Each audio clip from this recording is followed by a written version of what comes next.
Hello everyone, welcome back to Magnet Brains. My name is CS Payal Popli and इस particular video में हम देखने वाले हैं फुल पैकेज सीरीज का चैप्टर नंबर 7 जिसका नाम है डायरेक्टिंग। इससे हमें क्या पता चलता है कि 6 चैप्टर्स की वीडियोस ऑलरेडी रिलीज हो चुकी हैं। जिस भी स्टूडेंट ने अभी तक नहीं देखी है, लिंक आपको डिस्क्रिप्शन बॉक्स में मिल जाएगा प्लेलिस्ट का, जाके देख लीजिए।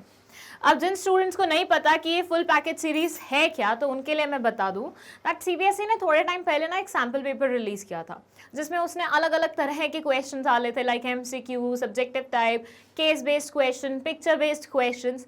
तो उसी पैटर्न को फॉलो करते हुए हमने हर चैप्टर के ऐसे टेस्ट पेपर्स बना दिए हैं। ठीक है, इनकी पीडीएफ्स अवेलेबल रहती हैं कम्युनिटी पोस्ट पे एक दिन पहले, ताकि आप उसे देख सके, उसमें जो क्वेश्चन है वो अटेम्प्ट कर सके, और नेक्स्ट डे उसकी वीडियो रिलीज होती है सो दैट आपको पता चल सके कि आपका कौन सा क्वेश्चन ठीक है, कौन सा गलत है, किसमें और क्या करना था, कैसे लिखना था, टिप्स मिल जाएंगी कुछ राइटिंग की आपको। तो वो सारी चीज़ें आपको देखनी ज़रूरी हैं और करनी ज़रूरी है अगर आपको 12th बोर्ड्स में बहुत अच्छे मार्क्स चाहिए तो। और देखिए CUET भी समवट इसी पे बेस्ड होता है, तो एक बार में दोनों पेपर की प्रिपरेशन हो रही है तो क्या बुरा है, अच्छे से पढ़ लो। ठीक है, तो 7th चैप्टर की वीडियो यहाँ पे हम शुरू करते हैं। बट बिफोर दैट आप लोगों के लिए एक जानकारी है, वो ये है कि मैग्नेट ब्रेन्स ने अब खुद की ई बुक्स और बुक्स पब्लिश करना देना स्टार्ट कर दिया है। तो जिस भी स्टूडेंट को रिक्वायरमेंट है इन बुक्स की, वो डिस्क्रिप्शन बॉक्स में एक लिंक लिखा हुआ है फॉर्म का, उसे फिल कर सकते हैं। यहाँ पे आपकी इन्फॉर्मेशन आ जाएगी, यहाँ से आपको कॉल बैक जाएगा और वहाँ से आप देख सकते हैं, मतलब वो आपको बता देंगे बेसिकली कि ये बुक्स आप कैसे ले सकते हैं, और आप ले लीजिएगा अगर आपको चाहिए तो। ठीक है, ये बुक्स बहुत ही सारी चीज़ें मिक्स करके बनाई गई है, हर एक चीज़ का इसमें ध्यान रखा गया है। MCQs हो, टॉपिक वाइज एक्सप्लेनेशन हो, या फिर आपके पुराने पेपर्स हो, NCERT सॉल्यूशन हो, सब एक जगह आपको साथ में मिल जाएगा। तो फ़ायदा उठाइए इस चीज़ का। चलिए, अब इस फुल पैकेज सीरीज के वीडियो में आपको किस किस तरह के क्वेश्चन मिलेंगे, कितने कितने मार्क्स के मिलेंगे, वो जान लेते हैं। क्वेश्चन 1 to 20 होंगे 1 मार्क की, जिसमें MCQs रहेंगे जो कि असर्शन एंड रीजन, आपके match the following, picture based question, case based question, इनमें से कुछ भी हो सकता है। फिर आपके 21st to 24th रहेंगे 3 मार्क्स के, जो कि सब्जेक्टिव क्वेश्चंस रहेंगे। 25th से रहेगा 30th तक 4 मार्क्स वाला, again subjective question, case based questions भी इंक्लूडेड हो सकते हैं इसमें। एंड देन 31 से 34 6 मार्क्स ईच के होंगे। ये सबसे बड़े क्वेश्चन होंगे और इनमें subjective question as well as case based question सब आ सकते हैं। ठीक है, अब अगर आपका क्वेश्चन है कि 3 नंबर के लिए, 4 नंबर के लिए, 6 नंबर के लिए लिखना कितना है, तो वो यहाँ पे कवर्ड है आपका। दे आर सेइंग पूरा पेपर आपका 34 क्वेश्चन से मिलके बना हुआ है, हर क्वेश्चन के आगे उसके मार्क्स लिखे हुए हैं, सारे आंसर्स ब्रीफ में होने चाहिए और टू द पॉइंट होने चाहिए। 3 नंबर वाले क्वेश्चन के लिए हम एक्सपेक्ट कर रहे हैं 50 से 75 वर्ड्स। 4 वाले क्वेश्चन के लिए, मतलब 4 मार्क्स वाले क्वेश्चन के लिए हम एक्सपेक्ट कर रहे हैं 150 वर्ड से ज़्यादा नहीं। 6 मार्क्स वाले क्वेश्चंस के लिए we are expecting not more than 200 words. और जब भी अगर मान लीजिए कोई क्वेश्चन ऐसा आता है जिसमें पार्ट्स हैं, सब पार्ट्स हैं, तो ऐसे में आपको वो सारे के सारे पार्ट्स, सब पार्ट्स एक ही जगह अटेम्प्ट करने हैं और सीक्वेंस में अटेम्प्ट करने हैं, आगे पीछे मत करिएगा। अंडरस्टूड? इंस्ट्रक्शन समझ में आ गई? चल सकते हैं हम हमारे फर्स्ट क्वेश्चन को देखने के लिए, विच इज़ MCQ। ओके, सो ये बोल रहा है, the board of directors of a company has made some guidelines and policies for the workers and wants to communicate these to the workers. Who would be the best communicator in this regard? Board of directors, manager, supervisor, clerk. जो board of directors हैं company के, उन्होंने workers के लिए बनाए हैं कुछ policies, कुछ रूल्स। अब उन्हें ये इन तक पहुंचाने हैं, तो आपको बताना होगा कि बीच में ऐसा कौन सा इंसान आएगा जो वर्कर्स तक बोर्ड ऑफ डायरेक्टर्स की बात पहुंचाने का काम करेगा। क्या बोर्ड ऑफ डायरेक्टर्स खुद ही करेंगे ये काम, क्या मैनेजर ये काम करेगा, या सुपरवाइजर ये काम करेगा, या क्लर्क ये काम करेगा? हमने पढ़ी थी एक hierarchy, top management, middle management, lower management की, और लोअर मैनेजमेंट के नीचे आते थे वर्कर्स। लोअर मैनेजमेंट कनेक्टेड होती थी वर्कर्स से, वर्कर्स को जो भी कम्युनिकेट करना होता था वही करती थी, उनसे जो भी पूछना होता था वही पूछती थी, फीडबैक्स वगैरह सब कुछ वही कलेक्ट करती थी। तो अब यहाँ पे आप बताइए उस लोअर मैनेजमेंट में कौन सा इंसान आता है इन तीनों में से? वही इंसान होगा जो इन तक बात पहुँचाने का काम करे। करेगा, रूल्स के बारे में बताने का काम करेगा। And that person is supervisor. Supervisor आता है हमारे लोअर मैनेजमेंट में और डायरेक्टली कनेक्टेड होता है वर्कर से। वर्कर्स तक कुछ पहुंचाना हो या वर्कर्स से कुछ पहुंचाना हो ऊपर तक, दोनों ही काम ये सुपरवाइजर करता है। सुपरिटेंडेंट, सुपरवाइजर, इनमें से कोई भी हो सकता है, ठीक है। तो लोअर मैनेजमेंट में जो भी बंदा आपको दिखेगा इसमें, वो आपको सही मार्क करना था। Okay, understood. चलिए, let's talk about question number 2। Which of the following terms can be defined as overseeing subordinates at work, controlling, leading, motivation, supervision.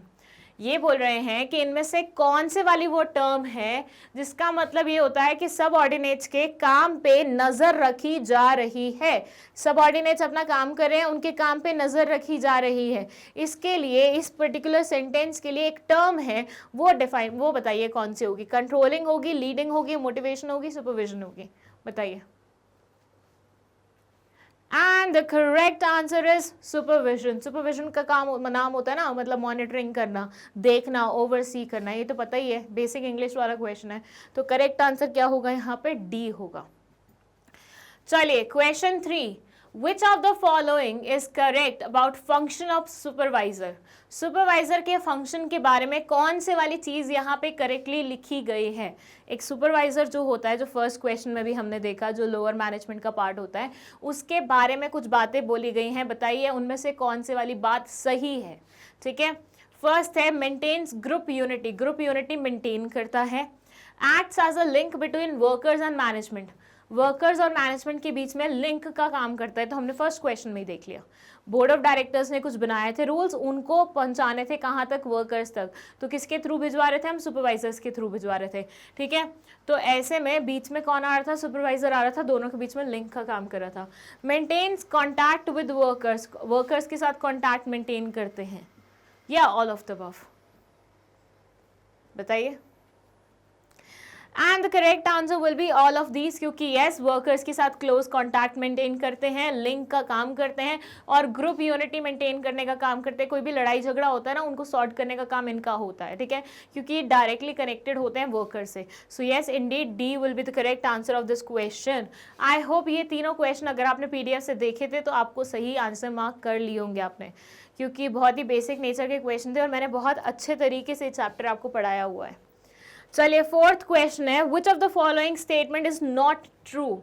इनमें से कौन से वाली स्टेटमेंट करेक्ट नहीं है, ट्रू नहीं है? ध्यान दीजिएगा, वैसे तो लिखने को ये भी लिख सकते थे कि which of the statement is false, but ये आपको कंफ्यूज करने के लिए नॉट ट्रू लिखते हैं, क्योंकि कई बार स्टूडेंट्स क्या करते हैं, पढ़ते पढ़ते ऐसे वर्ड्स को स्किप कर देते हैं। वो डायरेक्टली पढ़ते हैं विच of the following statement is true, वो नॉट की तरफ देखेंगे ही नहीं। तो जिसका रीज़न ये, मतलब जिसका वो हो जाता है, फ़र्क ये पड़ जाता है कि आप सही वाला आंसर मार्क कर दोगे और वो आपका एक्चुअली गलत निकल जाएगा। सो क्वेश्चन को बहुत ही ध्यान से पढ़ना है, अच्छे से पढ़ना है। CBSE को बहुत सारी चालें आती हैं बच्चों को कंफ्यूज करने के लिए, बट हम बच्चे बहुत सारा स्टूडेंट, मतलब हम स्टूडेंट्स बहुत ज़्यादा क्या हैं, स्मार्ट हैं, हम उनकी चालों में नहीं फंसेंगे। मतलब आप स्टूडेंट्स बहुत स्मार्ट हैं, क्योंकि आपको एक स्मार्ट टीचर पढ़ा रहा है। ओके, एनीवेज, चलिए बताइए इनमें से कौन से वाली स्टेटमेंट ट्रू नहीं है। फर्स्ट है, directing initiates action in the organization. Directing क्या करता है? एक्शन इनिशिएट करता है ऑर्गेनाइजेशन में। मतलब जो एक्शन की शुरुआत होती है वो डायरेक्टिंग से होती है, इससे पहले बस प्लानिंग प्लॉटिंग चल रही होती है। Directing helps a manager to integrate individual efforts. Directing help करता है मैनेजर की इंडिविजुअल एफर्ट्स को इंटीग्रेट करने में। जो अलग अलग लोग अलग अलग डायरेक्शन में एफर्ट्स लगा रहे होते हैं, उनको साथ मिला के एक साथ करके कंबाइन करके उनको आगे चलाने का काम कौन करता है? डायरेक्टिंग वाला फंक्शन करता है। Directing does not help in developing commitment on part of subordinates. Directing help नहीं करता है सबऑर्डिनेट्स के पार्ट पे कमिटमेंट डेवलप करवाने की, मतलब सबऑर्डिनेट्स के अंदर वो कमिटमेंट वाली फीलिंग नहीं आती है डायरेक्टिंग के चलते हुए, या फिर नन ऑफ द अबव। यहाँ हमें बताना है इनमें से कौन से वाली स्टेटमेंट ट्रू नहीं है, बताइए। डायरेक्टिंग इनिशिएट्स एक्शन, यस, ये तो फीचर ही है, फर्स्ट ही फीचर ये था, तो ये तो बिल्कुल करेक्ट है, बट हमें तो इनकरेक्ट वाली बतानी है। सेकेंड है, directing helps a manager to integrate individual efforts. Individual efforts को इंटीग्रेट करने का काम करता है, यस इंडीड करता है, बट क्या वो कमिटमेंट नहीं डालता सबऑर्डिनेट्स के पार्ट पे? नहीं, ये तो गलत है। सो यही तो मार्क करना था, कौन सी स्टेटमेंट सही नहीं है। तो C will be the correct answer of this question, okay, क्योंकि यही स्टेटमेंट क्या है, इनकरेक्ट लिखी हुई है, और यही बताना था हमें इस क्वेश्चन में। चलिए let's move to question number 5। ये क्या बोलता है? क्वेश्चन 5 बोलता है identify the need in which an employee desires self respect, recognition and status. एक ऐसी नीड बताइए जहां पे एम्प्लॉय को सेल्फ रिस्पेक्ट चाहिए होती है, रिकग्निशन चाहिए होती है, स्टेटस चाहिए होता है। उस नीड को हम क्या बोलते हैं? हमने मैस्लॉज नीड हायरार्की थ्योरी पढ़ी थी, रिमेंबर, उसमें इस नीड के बारे में बात हुई थी। तो ये कौन सी नीड है? Security need, social need, esteem need, या फिर self actualization need? See you remember हमने मैस्लो नीड हायरार्की थ्योरी ऐसे पढ़ी थी, ट्रायंगुलर उसमें। सो उसमें बहुत सारी अलग अलग नीड्स के बारे में बात होती है। पहले ये पूरी होनी चाहिए, फिर ये होनी चाहिए, फिर ये होनी चाहिए, फिर ये होनी चाहिए, सीक्वेंस में चलती है, लैडर टाइप, राइट। सो इसमें एक ऐसी नीड के बारे में बताइए जिसमें एम्प्लॉय एक्सपेक्ट करता है self respect, recognition and status. Is it security need, is it social need, या esteem need, या फिर self actualization need? And the correct answer is esteem need. Esteem need में वो basically recognition, self respect, ये सारी चीज़ें जाता है, जबकि बाकी सब में job security, friend circle, goals पूरे हो रहे हैं, growth हो रही है, इन सब चीज़ों के बारे में बात होती है। बस esteem need में इन सब चीज़ों के बारे में बात होती है, whereas, ठीक है। चलिए question 6, in an organizational context example of security safety need is job security, stability of income, pension plans, all of these. In an organizational context, organization के कॉन्टेक्स्ट में सिक्योरिटी और सेफ्टी नीड का क्या मतलब होता है? Is it like are they talking about job security, are they talking about stability of income, are they talking about pension plans, या फिर ऑल ऑफ दीज? सिक्योरिटी, किस तरह की सिक्योरिटी के बारे में बात हो रही है? जॉब सिक्योरिटी की बात हो रही है, इनकम में स्टेबिलिटी के बारे में बात हो रही है, या पेंशन प्लान्स मतलब रिटायरमेंट के बाद क्या होगा तुम्हारा उसके बारे में बात हो रही है, या ऑल ऑफ दीज? ये सारी की सारी चीज़ों के बारे में बात हो रही है। And the correct answer is all of these. इन सब के बारे में बात हो रही है, और इनके साथ साथ फिजिकली इंजरी ना हो, मेंटल इंजरी ना हो, इसके बारे में भी बात होती है, ठीक है। तो ये सारी चीज़ें तो कवर होती हैं, इनके अलावा भी और बहुत सारी चीज़ें हैं जो कवर होती हैं। चलिए 7th question, out of the following which is a financial incentive? इन सब में से फाइनेंशियल इंसेंटिव कौन सा है? First is promotion, second is stock option, third is job security, और फोर्थ है एम्प्लॉय पार्टिसिपेशन। आपको बताना है इन चारों में से फाइनेंशियल इंसेंटिव कौन सा है। आप जानते हैं ना फाइनेंशियल इंसेंटिव के बारे में, इंसेंटिव जो कि फाइनेंस की टर्म्स में होता है, मॉनेटरी टर्म्स में होता है, आपको उसके बारे में बात करनी है। तो प्रमोशन क्या फाइनेंशियल इंसेंटिव है? स्टॉक ऑप्शन क्या फाइनेंशियल इंसेंटिव है? जॉब सिक्योरिटी क्या फाइनेंशियल इंसेंटिव है? या एम्प्लॉय पार्टिसिपेशन क्या फाइनेंशियल इंसेंटिव है? बताइए कौन से वाला फाइनेंशियल इंसेंटिव है यहाँ पे, बोलिए। Promotion, stock option, job security, employee participation. And the correct answer is stock option. अच्छा, कुछ लोग हो सकते हैं जो प्रमोशन से कंफ्यूज हो कि भैया प्रमोशन मिल रहा है तो सैलरी हाइक भी होगी, तो ये भी तो फाइनेंशियल इंसेंटिव हो गया। नो ब्रो, ऐसा नहीं है। देखिए, प्रमोशन हमेशा सैलरी हाइक के साथ आए ज़रूरी नहीं है। अभी रिसेंटली मेरी भाभी, शी इज़ इन बैंक, उनका प्रमोशन हुआ है बट सैलरी उनकी उतनी की उतनी ही है। तो ऐसा भी होता है समटाइम्स, आपका स्टेटस, आपके रिस्पॉन्सिबिलिटीज़ बढ़ जाती हैं बट देन आपका इनकम नहीं बढ़ता है। तो there are promotions without salary hike. तो ज़रूरी नहीं है कि सैलरी हाइक मिले इसमें, तो फाइनेंशियल इंसेंटिव के रूप में से काउंट नहीं किया जा सकता। लेकिन स्टॉक ऑप्शन देना मतलब तुम्हें स्टॉक दे देना, तुम्हें शेयर्स दे देना, will be counted under this, ठीक है, financial incentive. So B will be the correct answer. चलिए let's move to next question, question number 8। It says XYZ company offers its directors certain benefits such as car, housing, medical facilities, etc. apart from basic salary. Name the incentive provided here by the company to its director. Stock option, perquisites, bonus, job enrichment. XYZ company offers its directors certain benefits such as car, housing, medical facilities. XYZ company है जो कि अपने directors को कुछ benefits देती है, जैसे कि गाड़ी दे देती है, घर दे देती है, मेडिकल फैसिलिटीज़ देती है और इसके अलावा और भी बहुत कुछ देती है। एंड साथ साथ बेसिक सैलरी तो जाती ही जाती है, मतलब डायरेक्टर्स को बेसिक सैलरी भी दे रहे हैं, उसके ऊपर गाड़ी भी दी हुई है, उसके ऊपर घर भी दिया हुआ है, मेडिकल फैसिलिटीज़ भी दी हुई है। एक्चुअली ऐसा किया जाता है, बहुत सारी कंपनीज हमारे यहाँ पे ऐसी हैं जो ये सारी फैसिलिटीज़ देती हैं। Like my senior, she is a CS obviously, and she is working in MNC, no a government company basically, ठीक है। तो उनको घर भी मिला हुआ है, ठीक है, उनको कोई रेंट नहीं पे करना पड़ता, घर को भी वो बिल्कुल अपने मत उसके लिए इस्तेमाल करती हैं। उसके अलावा जॉब भी उनकी अच्छी है, वहाँ पे स्टेटस भी अच्छा है उनका, and at the same time गाड़ी भी मिलती है उनको ऑफिस से कहीं पे भी आने जाने के लिए। सो ये सारी चीज़ें उनको मिल रही हैं। तो ऐसी बहुत सारी ऑर्गेनाइजेशंस करती हैं अपने एम्प्लॉयज़ के साथ। तो ये क्या कहलाया जाता है, ये किस, मतलब इस इंसेंटिव का नाम क्या है, इसको क्या नाम दोगे तुम? स्टॉक ऑप्शन बोलोगे, बोनस दो बोलोगे, जॉब एनरिचमेंट बोलोगे, पर्क्विसाइड्स बोलोगे? And the correct answer is जो मैंने सबसे लास्ट में बोला। यहाँ से तुम्हें हिंट मिल जाना चाहिए था। कई बार होता है मैं आंसर स्किप कर देती हूँ या उसे पहले रीड कर देती हूँ, तो वहाँ से भी आप कैच कर सकते हो क्या करेक्ट आंसर होने वाला है। वैसे याद रखिएगा, ये सारी चीज़ें स्टॉक ऑप्शन में तो वैसे ही नहीं आएंगे। स्टॉक ऑप्शन में तो सिर्फ स्टॉक के बारे में बात होती है, शेयर्स के बारे में बात होती है। बोनस तो मतलब एक्स्ट्रा कुछ वो मिलना, ठीक है, जैसे दिवाली बोनस वगैरह मिल गया। जॉब एनरिचमेंट में तुम्हें काम कॉम्प्लेक्स नेचर का मिल जाता है। तो बचा क्या था? पर्क्विसाइड्स, तो वही होगा इसका आंसर। चलिए, 9th है, good leader should have dash physical qualities, good communication skills, motivation skills, all of the above. एक अच्छे लीडर में क्या क्या क्वालिटीज़ होनी चाहिए? फिजिकल क्वालिटीज़ होनी चाहिए, मतलब फिजिकली वो फिट होना चाहिए, उसकी कम्युनिकेशन स्किल्स बहुत अच्छी होनी चाहिए, मोटिवेशन लेवल बहुत अच्छा होना चाहिए, या फिर ऑल ऑफ द अबव? बताओ। सभी होना चाहिए। एक लीडर संपूर्ण होना चाहिए, उसके अंदर ये सारी चीज़ें होनी चाहिए। फिजिकली वो फिट होना चाहिए। तुमने कभी देखा है बहुत ही मोटा इंसान आ रहा है तुम्हारे पास? मैं यहाँ पे बॉडी शेमिंग नहीं कर रही हूँ, just explaining you the concept. कोई बहुत ही मोटा इंसान आएगा और वो तुम्हें मोटिवेट करने की कोशिश करेगा, तो तुम्हारा ऑब्वियस रिएक्शन क्या होगा? पहले खुद को मोटिवेट कर लो यार, थोड़ा जिम विम ज्वाइन कर लो, यही होगा ना। इंडियंस या जहाँ पे भी बात करो, सब लोग यही सोचते हैं, राइट? तो अब यहाँ पे अगर वो इंसान फिट होता तो आप उसकी बात सुनते ना, बट वो इंसान खुद ही फिट नहीं है, तो आपको लगता है जो खुद ही इंस्पायर्ड नहीं है लाइफ में, वो हमें क्या इंस्पायर करेगा? हम हमेशा इंस्पिरेशन लेने के लिए किन की वीडियोस देखते हैं? ऐसे लोगों की जिन्होंने लाइफ में कुछ किया हुआ है।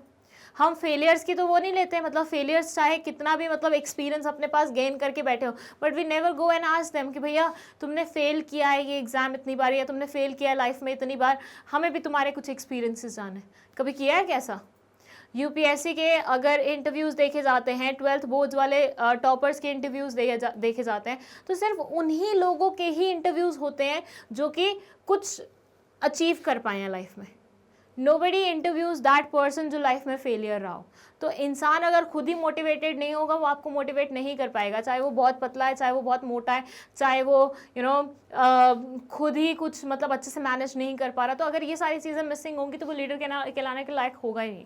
लीडर वो इंसान होगा जिसमें सारी अच्छी क्वालिटीज़ होंगी, चाहे वो फिजिकली हो, चाहे वो मेंटली हो, बात करने का तरीका हो, मोटिवेशनल स्किल्स हो, कुछ भी हो। तो ऑल ऑफ द अबव क्या होगा यहाँ पे? करेक्ट आंसर होगा।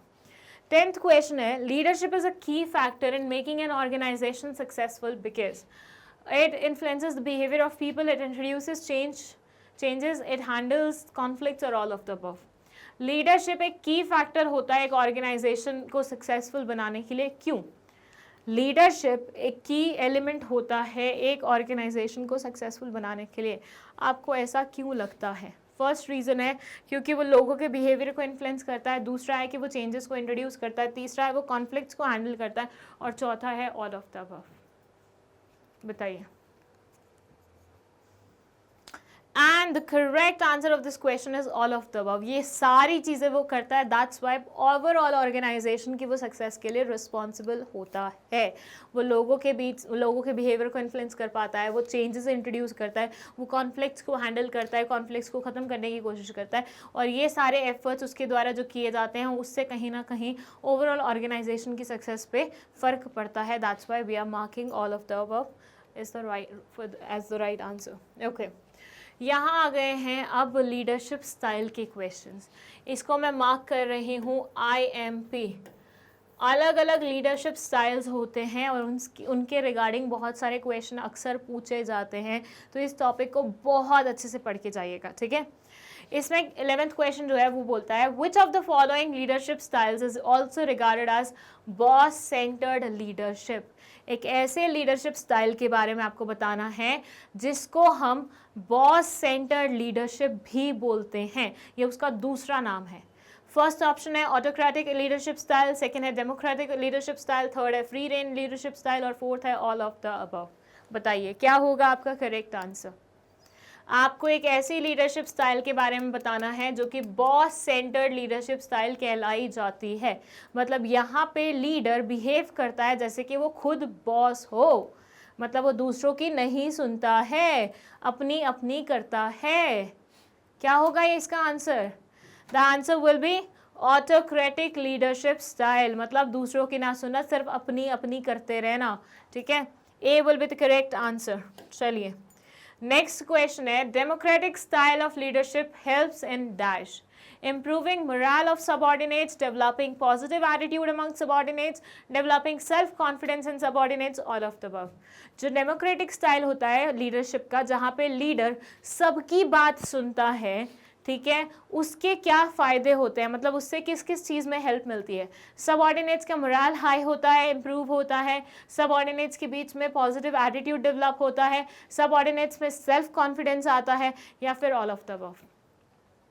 डेमोक्रेटिक में सबकी सुनी जाती है, सबको बोलने का मौका दिया जाता है।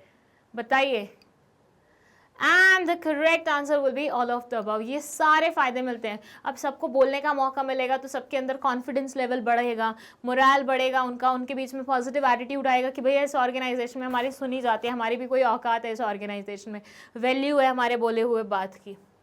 चलिए 13th क्वेश्चन है in which of the following networks an individual communicates with only those people whom he trusts?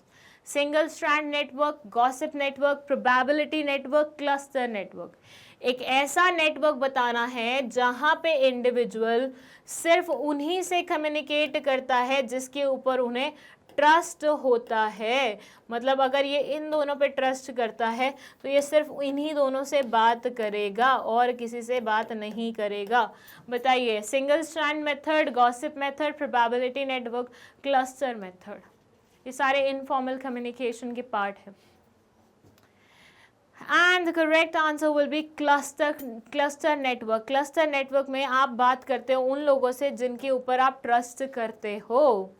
चलिए let's move to 14th question. It says if a production manager contacts marketing manager to discuss about production schedule, it will be regarded as what? Upward communication, horizontal communication, downward communication, all of the above।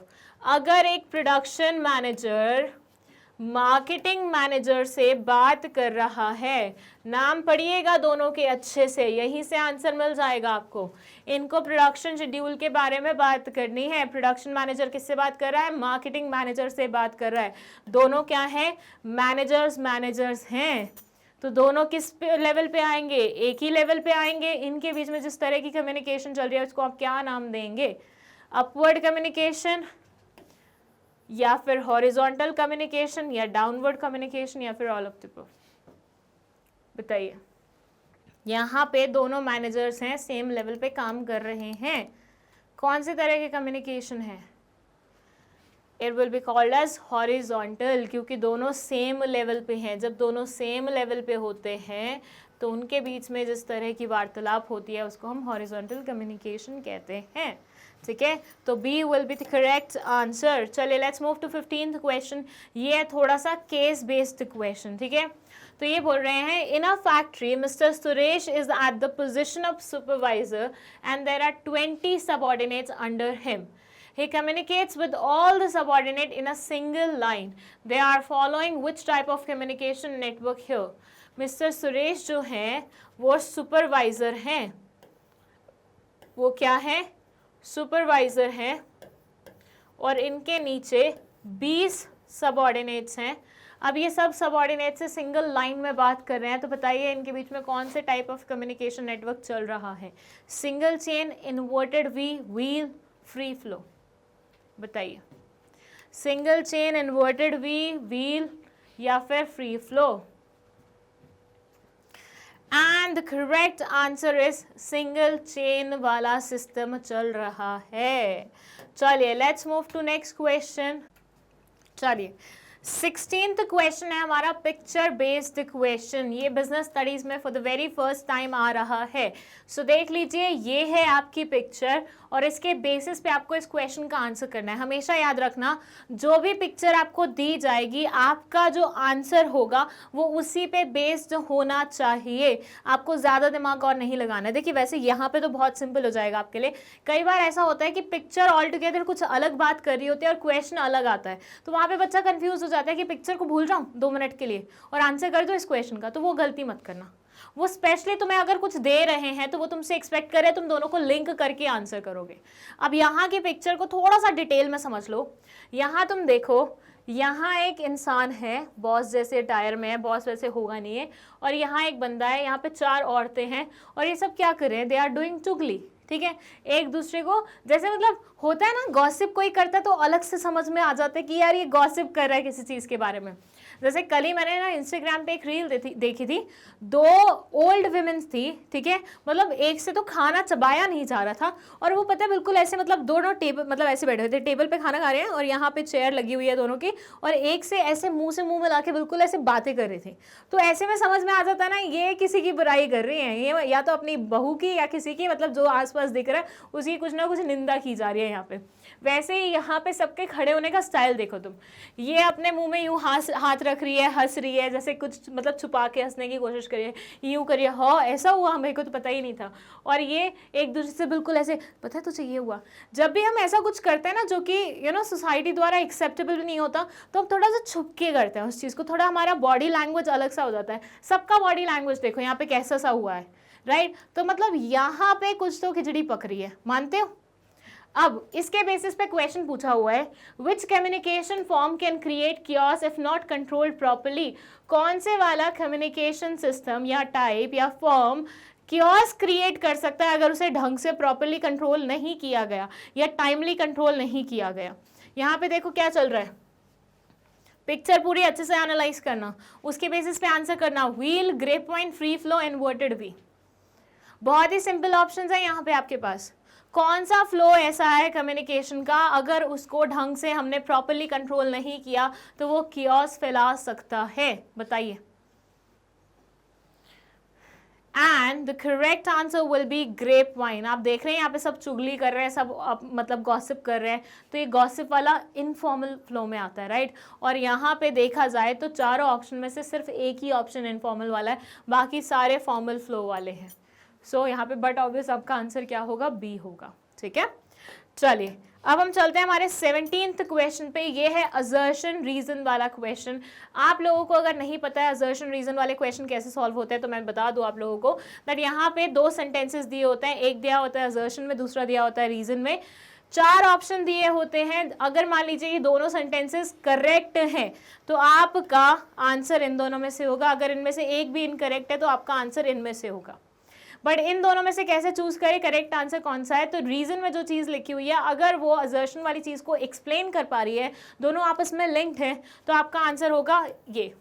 लेकिन अगर नहीं है ऐसा, मतलब यहाँ पे जो लिखी हुई चीज़ है वो इसके साथ नहीं फिट बैठ रही है, तो ऐसे में आपका आंसर होगा ये, ठीक है। सो इस तरह से असर्शन रीजन को सॉल्व किया जाता है। यहाँ पे क्वेश्चन है, informal communication rises from the social interaction of people. Informal communication जो होती है वो सोशल इंटरेक्शन से होती है, मतलब लोगों के सोशल इंटरेक्शन से होती है। The information system of communication is generally refer to as grapevine. जो इंफॉर्मेशन सिस्टम होता है कम्युनिकेशन का उसको जनरली हम ग्रेप वाइन के नाम से जानते हैं।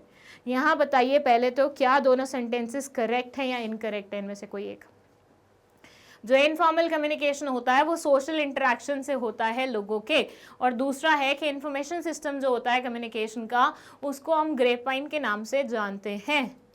बताइए पहले तो दोनों सेंटेंसेस करेक्ट हैं या इनकरेक्ट है? इनमें से कोई sentence. And the correct answer will be both assertion and reason are true, but R is not the correct explanation of ए, ये दोनों सेंटेंसेस सही हैं, लेकिन यहाँ पे जो आर है वो ऊपर वाले का सही वो नहीं है, एक्सप्लेनेशन नहीं है, ठीक है। चलिए let's move to the next question.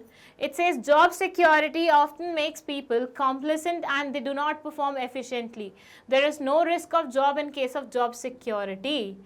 चलिए assertion और reason में अलग अलग sentences लिखे हुए हैं, आपको पहचानना है पहले तो कि क्या दोनों sentences correct हैं या इनमें से कोई एक sentence incorrect है, और अगर incorrect है तो आंसर सी या डी में से मार्क कर दीजिए, अदरवाइज ए या बी में से मार्क करिए. बताइए. जॉब सिक्योरिटी यूजुअली पीपल को कॉम्प्लेसेंट बना देता है और वो अच्छे से परफॉर्म नहीं करते अपनी ड्यूटीज़ को, और जॉब सिक्योरिटी में जॉब जाने का रिस्क नहीं होता है. And the correct answer will be both A and R are true and R is the correct explanation of A. अगर किसी इंसान के पास जॉब सिक्योरिटी है, उसको पता है भैया मेरी जॉब तो कहीं नहीं जा रही है, अब वो कहीं नहीं जा रही है, ऐसे चक्कर में बहुत लीनियंट हो जाएगा, काम ही नहीं करेगा. पहले ज़माने के गवर्नमेंट एम्प्लॉयज़, इन अ वे आज के ज़माने के भी गवर्नमेंट एम्प्लॉयज़, राइट, इनको यूँ होता है एक बार हम जॉब पे बैठ गए, कोई हमें जॉब से नहीं निकाल सकता भैया, सिंपल सी बात है, तो वो काम ही नहीं करते हैं. तो yes indeed both the sentences are correct, और रीजन में लिखी हुई चीज़ असर्शन का सही से आंसर कर पा रही है. चलिए 19th क्वेश्चन है, directing takes place at every level of management. Directing जो होती है वो मैनेजमेंट की हर लेवल पे होती है. रीजन में बोलते हैं there may be change in managers but the directing process continues as organisational activities can not continue further without direction. There may be change in managers में चेंज हो सकता है, but directing process continues as organisational activities can not continue further without direction. But directing process चलता रहता है क्योंकि organisation में जो एक्टिविटीज़ होती हैं वो विदाउट डायरेक्शन नहीं चल सकती हैं. कहने का मतलब ये है मैनेजर्स आते जाते रहेंगे लेकिन डायरेक्टिंग प्रोसेस तो चलता ही रहेगा. रीज़न बीइंग कि भैया डायरेक्टिंग के बिना कंटिन्यू नहीं की जा सकती है ऑर्गेनाइजेशन की एक्टिविटीज़. और पहले में लिखा हुआ था directing takes place at all the levels. बताइए दोनों सेंटेंसेस करेक्ट हैं, हाँ या ना, हाँ, और हाँ है तो क्या एक दूसरे का सही एक्सप्लेनेशन है? यहाँ आंसर आएगा yes, both the sentences are correct, दोनों ही सेंटेंसेस करेक्ट हैं, लेकिन एक दूसरे को एक्सप्लेन नहीं कर पा रहे. यहाँ पे बात हो रही है परवेसिव नेचर की कि भैया हर लेवल पे एप्लीकेबल होती है, वेयरएज यहाँ पे कंटिन्यूस वाली बात हो रही है कि directing is a continuous process. तो यहाँ पे अगर कंटिन्यूस प्रोसेस लिखा होता तो ए सही आंसर होता है, लेकिन क्योंकि ऊपर एट एवरी लेवल लिखा हुआ है तो दोनों सेंटेंस तो सही है लेकिन एक दूसरे के एक्सप्लेनेशन नहीं है. सो बी यहाँ पे क्या हो जाएगा, करेक्ट आंसर हो जाएगा. चलिए let's move to the last MCQ of this series, this particular video actually. इसमें ये बोल रहे हैं motivation is a complex process. Motivation एक कॉम्प्लेक्स प्रोसेस है. Individuals are heterogeneous in their expectations, perception and reaction. लोग जो होते हैं वो अलग अलग होते हैं, किसी की परसेप्शन अलग होती है, किसी की एक्सपेक्टेशन अलग होती है, किसी की कुछ होती है, रिएक्शन अलग होते हैं. तो ऐसे में सारे इंडिविजुअल्स को हम एक उससे नहीं देख सकते हैं, और मोटिवेशन क्या है, कॉम्प्लेक्स प्रोसेस है. इसका आंसर बहुत ही सिंपल है, that is a. Yes complex process है. क्यों कॉम्प्लेक्स है? क्योंकि हर एक इंसान को हम सेम वे में मोटिवेट नहीं कर सकते.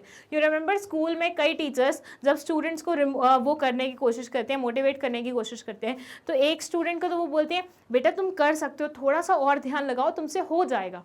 जबकि दूसरे स्टूडेंट को वो बोलते हैं तेरे से तो हो ही नहीं पाएगा, तू तो रहने दे, तेरे तो बस की नहीं है. ये इससे मोटिवेट होता है लेकिन वो उससे मोटिवेट होता है. एक के ऊपर नेगेटिव मोटिवेशन काम करिए, एक के ऊपर पॉजिटिव मोटिवेशन काम करिए. क्यों? क्योंकि लोग अलग अलग है. सो यस इंडीड मोटिवेशन बहुत ही कॉम्प्लेक्स प्रोसेस है क्योंकि लोग अलग अलग होते हैं, उनके रिएक्शंस परसेप्शंस अलग अलग होते हैं, तो उसके अकॉर्डिंग हमें उन्हें मोटिवेट करना पड़ता है. सो यहाँ पे ए क्या होगा, करेक्ट आंसर होगा. नाउ आई होप ये 20 के 20 MCQ बहुत अच्छे तरीके से तुम लोगों को समझ में आए हैं, और तुम लोगों ने जब पहले अटेम्प्ट किए थे तो उनसे अच्छे से हो गए थे ये, राइट. चलिए अब हम चलते हैं हमारे फर्स्ट सब्जेक्टिव क्वेश्चन पे. ये है 21st क्वेश्चन और ये फर्स्ट सब्जेक्टिव क्वेश्चन है जो कि कितने नंबर का है, 3 नंबर का है. पढ़ लेते हैं इसमें क्या लिखा हुआ है. ये क्वेश्चन बोल रहा है explain the meaning at any 3 characteristics of directing. आपको डायरेक्टिंग का मतलब बताना है, साथ में 3 कैरेक्टरिस्टिक्स भी बताने हैं डायरेक्टिंग के. बहुत सिंपल क्वेश्चन है, स्ट्रेट अवे क्वेश्चन है, मतलब इन्होंने आपको बिल्कुल इजी से इजी क्वेश्चन दे दिया कि फर्स्ट तो बताओ तो डायरेक्टिंग होता क्या है और 3 उसके कैरेक्टरिस्टिक्स बता दो. 3 नंबर का क्वेश्चन है, ज़्यादा अच्छे से एक्सप्लेन करने की जरूरत नहीं है, सिर्फ एक एक लाइन भी लिखोगे तो मैं एक्सप्लेनेशन में यहाँ पे जो पॉइंट्स हैं काम आ जाएगा. ठीक है. Directing refers to the process of instructing guiding, leading and motivating people in an organization to achieve predetermined goals. ये बोल रहे हैं डायरेक्टिंग काइंड ऑफ एक प्रोसेस है जिसमें इंस्ट्रक्शन चलती है, गाइडेंस चलती है, लीडरशिप चलती है, मोटिवेशन चलता है लोगों का ताकि वो ऑर्गेनाइजेशनल गोल को अचीव कर सके। ये ना डायरेक्टिंग की बेस्ट डेफिनेशन है क्योंकि इसमें डायरेक्टिंग के चारों एलिमेंट्स पे फोकस जा रहा है, ठीक है। तो ये वाली डेफिनेशन आप सेम वे में कॉपी कर सकते हो। कैरेक्टर 6 में फर्स्ट बोलते हैं डायरेक्टिंग इनिशिएट्स एक्शन। किसी भी ऑर्गेनाइजेशन में अगर हमें एक्शन शुरू करवाना होता है तो डायरेक्टिंग बेस्ट तरीका होता है। डायरेक्टिंग से इंसान को पता चलता है कि हाँ यहाँ से तुम्हें मूवमेंट स्टार्ट करनी है, ऐसे करना है, वैसे करना है, ऐसे नहीं करना है, वैसे नहीं करना। सुपरविजन भी रखी जाती है, बीच बीच में जब थकान होती है तो लीडरशिप भी इस्तेमाल हो जाती है, मोटिवेशन भी इस्तेमाल हो जाता है, बातचीत करके एक दूसरे से कम्युनिकेशन भी इस्तेमाल हो जाता है। तो काइंड ऑफ एक्शन इनिशिएट करने का काम डायरेक्टिंग ही करती है। तो it says directing an executive function of the management while the other functions prepare a setting for action, directing initiates action in the organization। straight away इन्होंने बोल दिया कि मैनेजमेंट के जो इससे पहले वाले फंक्शंस हैं वो सिर्फ बातचीत करते हैं, बट एक्चुअली काम इस स्टेप से होना शुरू होता है। Therefore, a manager has to perform this function according to planning, organizing, staffing and controlling. So इसलिए जो मैनेजर होता है उसको ये फंक्शन प्लानिंग, ऑर्गेनाइजिंग, स्टाफिंग और कंट्रोलिंग के अकॉर्डिंग परफॉर्म करना पड़ता है। Directing takes place at all levels. Directing हर एक लेवल पे होती है, इट्स नॉट नेसेसरी कि सिर्फ एक ही लेवल पे डायरेक्टिंग होगी, हर लेवल पे डायरेक्टिंग की आवश्यकता होती है और परफॉर्म भी की जाती है। Every manager from top to bottom performs the functions of directing, और in other words we can say directing takes place wherever superior subordinate relationship exist. जहाँ जहाँ सुपीरियर और सबॉर्डिनेट का रिलेशनशिप एग्जिस्ट करता है वहाँ पे डायरेक्टिंग आप आसानी से देख सकते हैं। Directing is a continuous process. ऐसा नहीं है कि एक बार डायरेक्टिंग कर ली तो काम खत्म हो गया, नहीं, it's a continuous process which keeps on moving. Like एक बार की, फिर दूसरी बार, फिर तीसरी बार, फिर चौथी बार, फिर पांचवी बार, ऐसे ही चलती रहती है। It is an ongoing process. It does not mean issuing an order और instruction, but a manager must continuously guide, inspire and supervise his subordinates so that the organizational goals are achieved on this time. This function continues throughout the lifetime of our organization. If the direction in the organization stops, it ceases to work and grow. अगर direction रुक जाती है organisation में तो ऐसे में काम रुक जाता है और ग्रोथ भी रुक जाती है, ठीक है। चलिए 22 पे मूव करने से पहले इसका स्क्रीनशॉट ले लीजिए।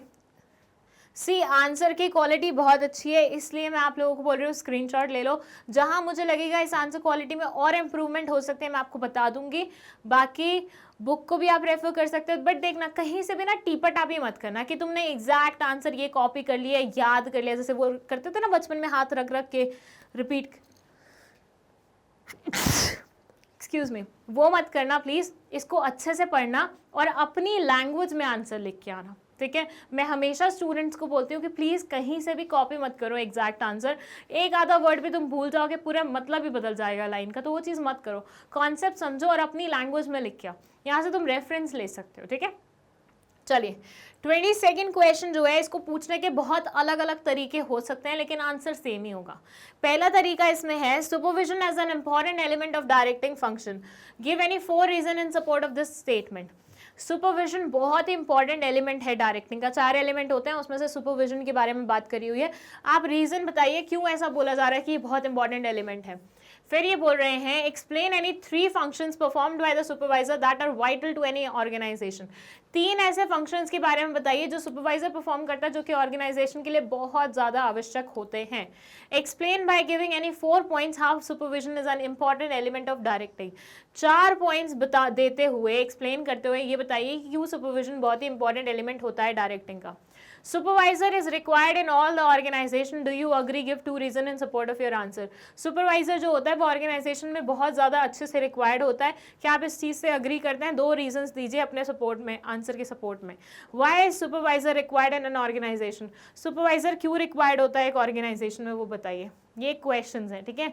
इनका आंसर क्या है? The importance of supervision can be understood after analyzing the functions of supervisor in the following points. ये बोल रहे हैं कि सुपरवाइजर के रोल को आप अच्छे से समझ सकते हैं after you are well versed with उनके काम क्या होता है। एक बार काम समझ में आ गया ना आपको कि सुपरवाइजर क्या क्या काम करता है, तो उनका रोल, उनका इंपॉर्टेंस आपको आसानी से समझ में आ जाएगा। पहला है maintains contact, a supervisor maintains day to day contact and friendly relation with the workers. जो वर्कर्स के साथ, देखिए आप ऑर्गेनाइजेशन में जो एक्चुअल काम होता है ना वो वर्कर्स करते हैं, आप मानते हैं इस चीज़ को। अब वर्कर्स के साथ किसी ना किसी इंसान को तो क्लोज कॉन्टैक्ट मेंटेन करना पड़ेगा ना, तो वो इंसान होता है सुपरवाइजर। ये हैंडल करता है सारे वर्कर्स को, ये उनके साथ रिश्ता बना के रखता है कि भैया देखो ऊपर वालों के साथ मतलब ऊपर वालों की वार्तालाप तुम्हारे तक पहुंचाना, तुम्हारी बातें वहां तक पहुंचाना मेरा काम होगा, मैं इंश्योर करूंगा तुम्हारे राइट्स हमेशा क्या रहे, एंटरटेन्ड रहे, ठीक है। So yes, he guides, he instructs them like a friend, philosopher and guide. Acts as a link, ये लिंक का काम करता है मैनेजमेंट और वर्कर्स के बीच में, मैनेजमेंट एंड वर्कर्स के बीच में ये लिंक का काम करता है, ठीक है। A supervisor acts as a link between workers and manager as he conveys management ideas and instructions to the workers and workers grievances and suggestions to the managers। इनकी बातचीत जो कि आइडियाज़, इंस्ट्रक्शंस वगैरह होते हैं और इनकी जो शिकायतें होती हैं, सजेशंस होते हैं, वो तो ऐसे ये पहुंचाने का काम करता है। Thus, it helps to reduce conflicts and misunderstandings between the two groups. तो इन दोनों के बीच में, मैनेजर्स और वर्कर्स के बीच में कोई भी कॉन्फ्लिक्ट अराइज ना हो, वो इंश्योर करना हमारे सुपरवाइजर भाई साहब का काम होता है, क्योंकि ये दोनों के बीच में क्या है, लिंक का काम करे। जैसे होता है ना, दो दोस्त जो लड़े हुए हैं उनको मिलवाने का काम एक तीसरा बिचौलिया दोस्त करता है, तो वो क्या कोशिश करता है कि वो इन दोनों की बातें इन अ पोलाइट वे इन दोनों तक पहुंचाए ताकि दोनों का मसला सुलझ सके।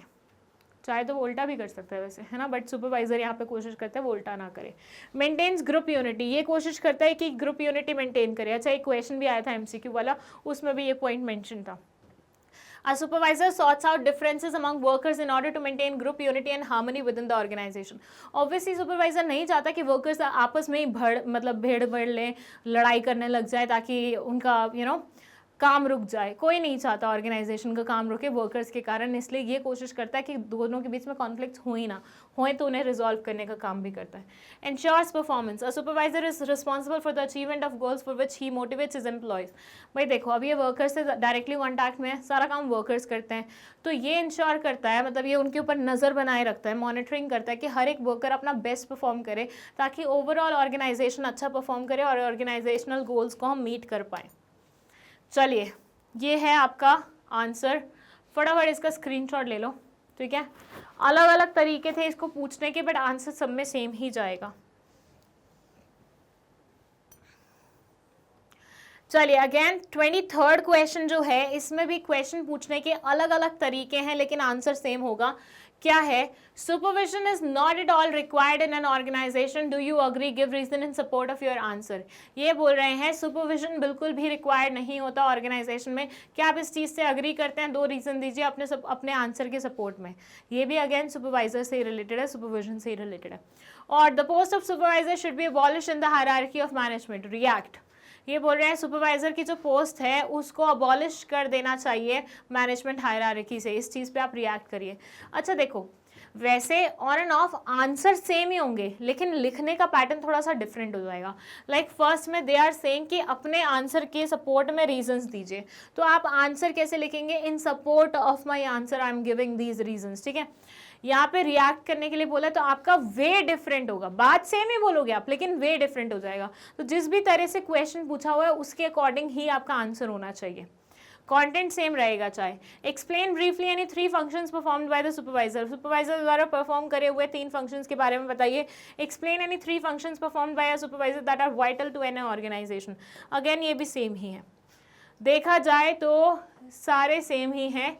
फर्स्ट ये बोलते हैं no I do not agree with the given statement because supervision is an important function which is to be performed for smooth functioning of an organisation. लिखा क्या हुआ था कि सुपरवाइजर का कोई रोल नहीं बनता, तो ये बोल रहे हैं no we do not agree with that thing, हमें लगता है सुपरवाइजर का रोल बनता है, बहुत इंपॉर्टेंट रोल होता है एंड ये बहुत सारे ऐसे काम करता है जो और कोई नहीं कर पाता।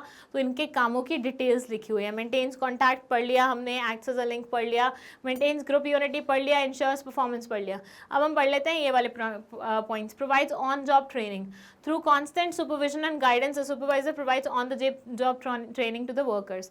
वर्कर्स को on the job training provide करना काइंड ऑफ सुपरवाइजर का काम होता है। कंटिन्यूसली उनके ऊपर नजर बनाए रखता है, उनको गाइड करता रहता है ताकि वो नई स्किल्स सीख सके, तो इससे उनकी जॉब पे ट्रेनिंग भी हो जाती है। Builds morale, a supervisor helps to build high level of morale and motivates the employees through effective leadership and motivation. ये हमेशा एम्प्लॉयज़ का मोरल बढ़ाने में कोशिश करता है। इसकी कोशिश ये रहती है कि वो हमेशा उनको सपोर्ट करे, जहाँ पे उनको रिक्वायरमेंट है वहाँ पे उनको गाइडेंस प्रोवाइड करे, उनके साथ लगा रहे, कुछ ना कुछ मोटिवेशन देता रहे। तो ये सारी चीज़ें इनका काम होता है। Provides feedback, a supervisor consistently analyzes the work of subordinates and provides feedback by suggesting ways and means to develop new skills. ये सिर्फ ये नहीं करता कि अपनी तरफ से हेल्प करे जा रहे, ये एट टाइम्स उनके काम को चेक भी करता है, उनको फीडबैक भी प्रोवाइड करता है कि देखो भैया तुम यहाँ पे गलत जा रहे हो, ये गलत हो रहा है, ये ऐसा हो रहा है, वो ऐसा हो रहा है। तो इससे वो और नई स्किल्स सीख पाते हैं। देखिए किसी को भी किसी की गलती का एहसास दिलवाने से उस इंसान को उसकी गलती पता चल जाती है और उसके ऊपर वर्क करना स्टार्ट कर देता है। तो ये काम भी इसी का ही रहता है, ये इंश्योर करता है कि कोई भी इंसान गलतियों पे गलतियाँ ना करे और थोड़ा सा देख समझ के चले। चलिए लीजिए स्क्रीनशॉट इसका भी। And now let's talk about question number 24. It says explain any 3 assumptions of Maslow's need hierarchy theory. आपको 3 assumptions लेने हैं इस theory के। क्या होगा आंसर? इस theory के 3 assumptions बताने हैं। सबसे पहले तो थोड़ी बहुत इंट्रोडक्शन लिखी हुई है। Like Abraham Maslow gave a theory based on human needs. He felt that within every human being there exist a hierarchy of 5 needs. His theory is based on certain assumptions which are as follows. ये बोलते हैं Abraham sir ने ना एक need hierarchy theory दी थी। ये क्या है? ये बोलती है हर ह्यूमन बीइंग की ना 5 नीड्स होती हैं, मतलब हर ह्यूमन बीइंग की नीड्स होती है, ठीक है। उनको ये 5 में क्वालिफाई कर रहे हैं, मतलब क्लासिफाई कर रहे हैं, सॉरी नॉट क्वालिफाई, क्लासिफाई कर रहे हैं। अब क्या होगा, इसमें एक हायरार्की होगी, मतलब सीक्वेंस में चलेगी ये नीड्स। आपकी बेसिक वाली नीड पूरी होगी, फिर आप ऊपर वाली नीड पे आओगे, वो पूरी होगी, फिर आप ऊपर वाली नीड पे जाओगे, फिर वो पूरी होगी, फिर ऊपर वाली नीड पे जाओगे। तो इस तरह से मूव करते हैं। It's like ladder like structure, जिसमें आपकी बेसिक नीड्स पूरी होते जाए तो आप नेक्स्ट लैडर पे जाओगे, नेक्स्ट स्टेप पे जाओगे, फिर नेक्स्ट स्टेप पे जाओगे, फिर नेक्स्ट स्टेप पे जाओगे। तो 5 ऐसी नीड्स होती हैं आपकी। और इस थ्योरी के कुछ अजम्पशन है, जिसमें पहला अजम्पशन है he believed that human behavior is based on their needs. Satisfaction of each need influences their behavior. When one need is satisfied, they will move to strive for another need.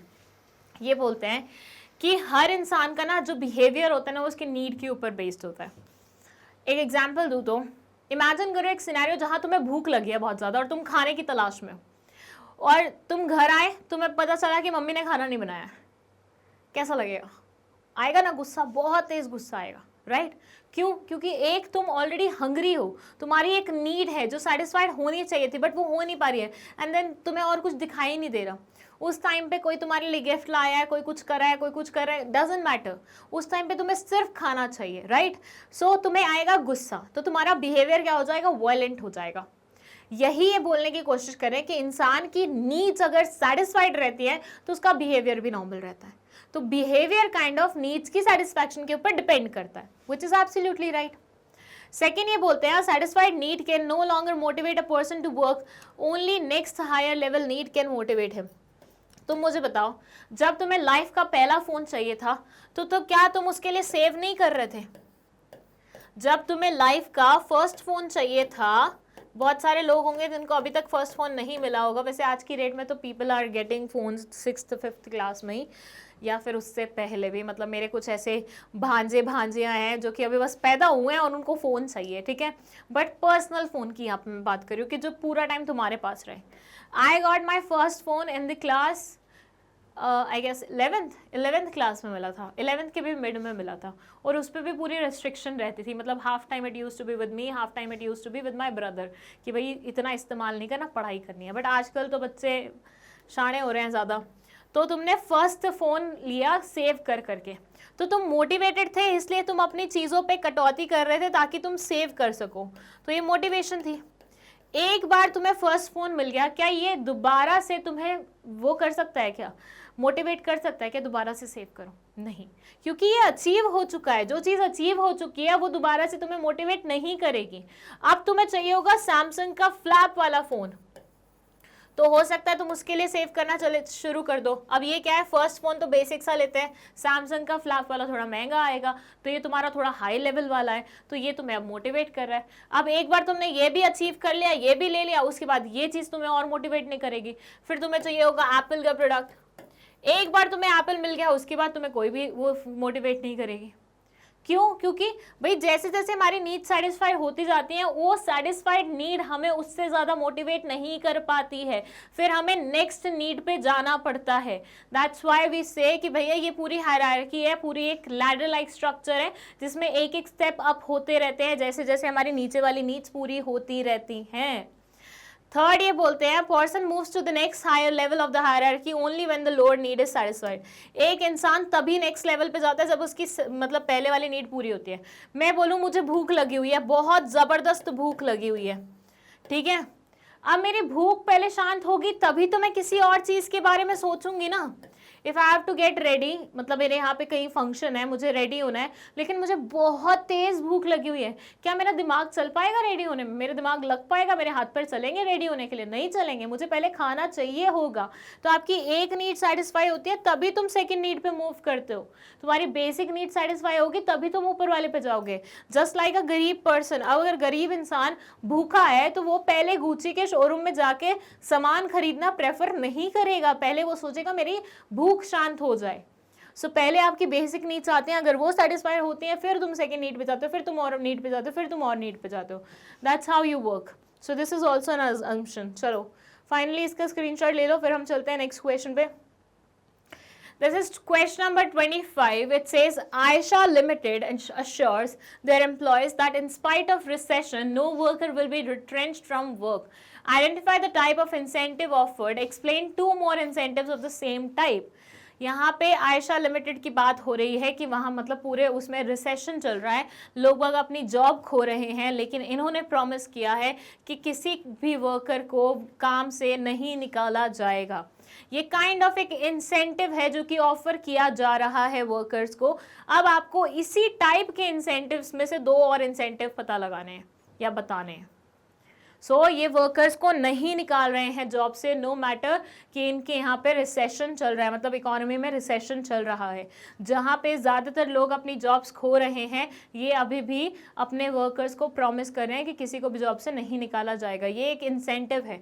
ये किस type का incentive है that you have to explain, और उसी type के incentives में से दो और इंसेंटिव्स का example you have to give. And the answer is The incentive offered is job security. कुछ भी हो जाएगा तुम्हें जॉब से नहीं निकाला जाएगा। That is what we call job security. ठीक है, और ये एक नॉन फाइनेंशियल इंसेंटिव है। दो तरह के इंसेंटिव्स हमने पढ़े थे, एक होता है फाइनेंशियल, एक होता है नॉन फाइनेंशियल।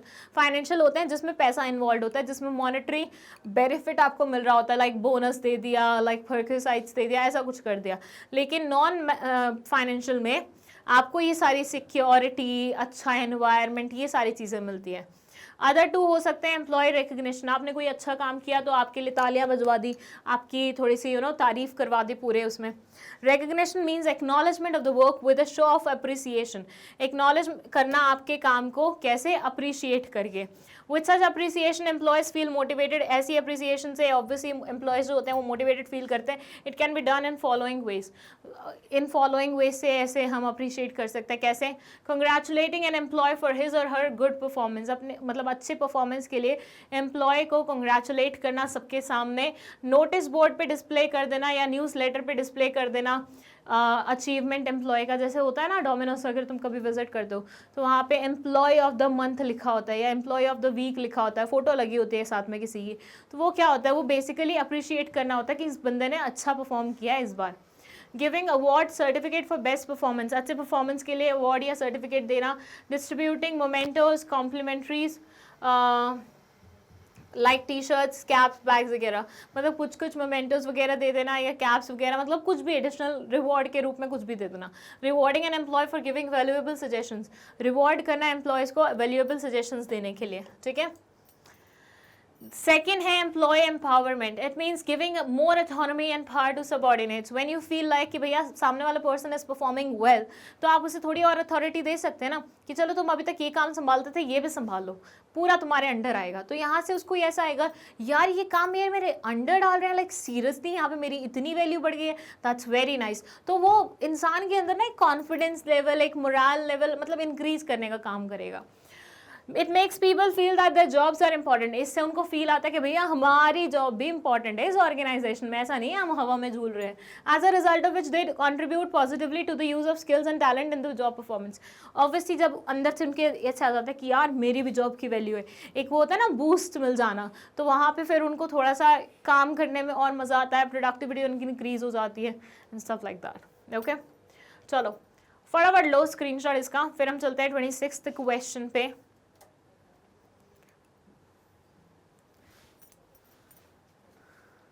चलो ओके, 26th क्वेश्चन एक केस बेस्ड क्वेश्चन है जो कि बोल रहा है 4 नंबर का आएगा. ठीक है, राम मूर्ति, the CEO of Good Care Hospitals, a leading chain of hospitals, decided to reward the good work of the doctors of his organization.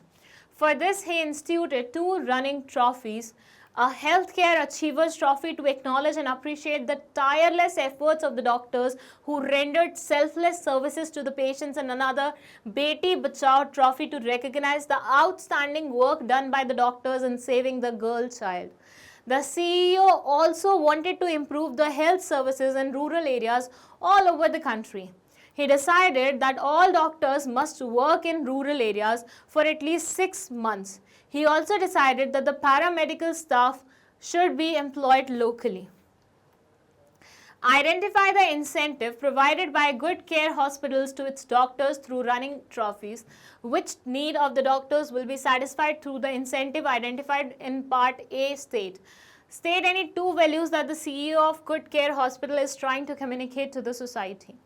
Okay ऐसे वाले तरह के क्वेश्चन बहुत आते हैं. पहले जब मैं केस स्टडी आपको करवा रही थी तो मैंने काफ़ी सारे आपको ऐसे क्वेश्चंस पे हाईलाइट मतलब करते हुए बताया था कि कितना इंपॉर्टेंट है. देख लेना एक बार. यहाँ केस स्टडी का मतलब समझो. मैं थोड़ा सा साइड हूँ, जो लोग खुद से पढ़ना चाहते हैं, खुद से समझना चाहते हैं, वो पॉज करके समझ सकते हैं. It says Ram Murthy CEO है गुड केयर हॉस्पिटल का. गुड केयर हॉस्पिटल है, वहाँ का CEO कौन है? राम मूर्ति है, जो कि चेन ऑफ हॉस्पिटल्स चला रहा है. इसने डिसाइड किया है कि ये रिवॉर्ड देगा अपने डॉक्टर्स को, ताकि मतलब उनके अच्छे परफॉर्मेंस के लिए. For this he instituted 2 running trophies. इसके लिए उन्होंने 2 ट्रॉफीज रखी हैं. एक का नाम है हेल्थ केयर अचीवर्स ट्रॉफी, जो कि एक्नॉलेज करेगा ऐसे डॉक्टर्स को, अप्रिशिएट करेगा ऐसे डॉक्टर्स को जो टायरलेसली काम करते हैं, सेल्फलेसली काम करते हैं पेशेंट्स के लिए. और दूसरा है बेटी बचाओ ट्रॉफी, जो कि उन डॉक्टर्स के लिए होगा जिन्होंने एफर्ट्स लगाए हैं गर्ल चाइल्ड को सेव करने के लिए. ठीक है, तो यहाँ पे CEO also wanted to improve the health services in rural areas. जो CEO हैं वो रूरल एरियाज में हेल्थ सर्विसेज को भी इम्प्रूव करना चाहते थे.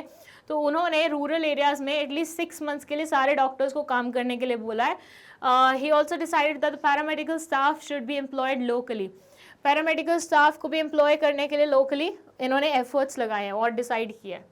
अब आपको यहाँ पे इंसेंटिव बताना है. ये जो ट्रॉफीज चला के मतलब ट्रॉफी वाला प्रोग्राम चला के ये कौन सा वाला इंसेंटिव देना चाह रहे हैं, और साथ ही साथ which need of the doctors will be satisfied. इससे कौन सी नीड डॉक्टर्स की सेटिस्फाई होने वाली है, वो मैस्लो नीड हायरार्की थ्योरी के अकॉर्डिंग कौन सी वाली नीड सेटिस्फाई होगी वो बताना है. और 2 वैल्यूज जो कि ये सोसाइटी को कम्युनिकेट करने की कोशिश करें. बहुत सिंपल क्वेश्चन है, बिल्कुल तामझाम वाला क्वेश्चन नहीं है.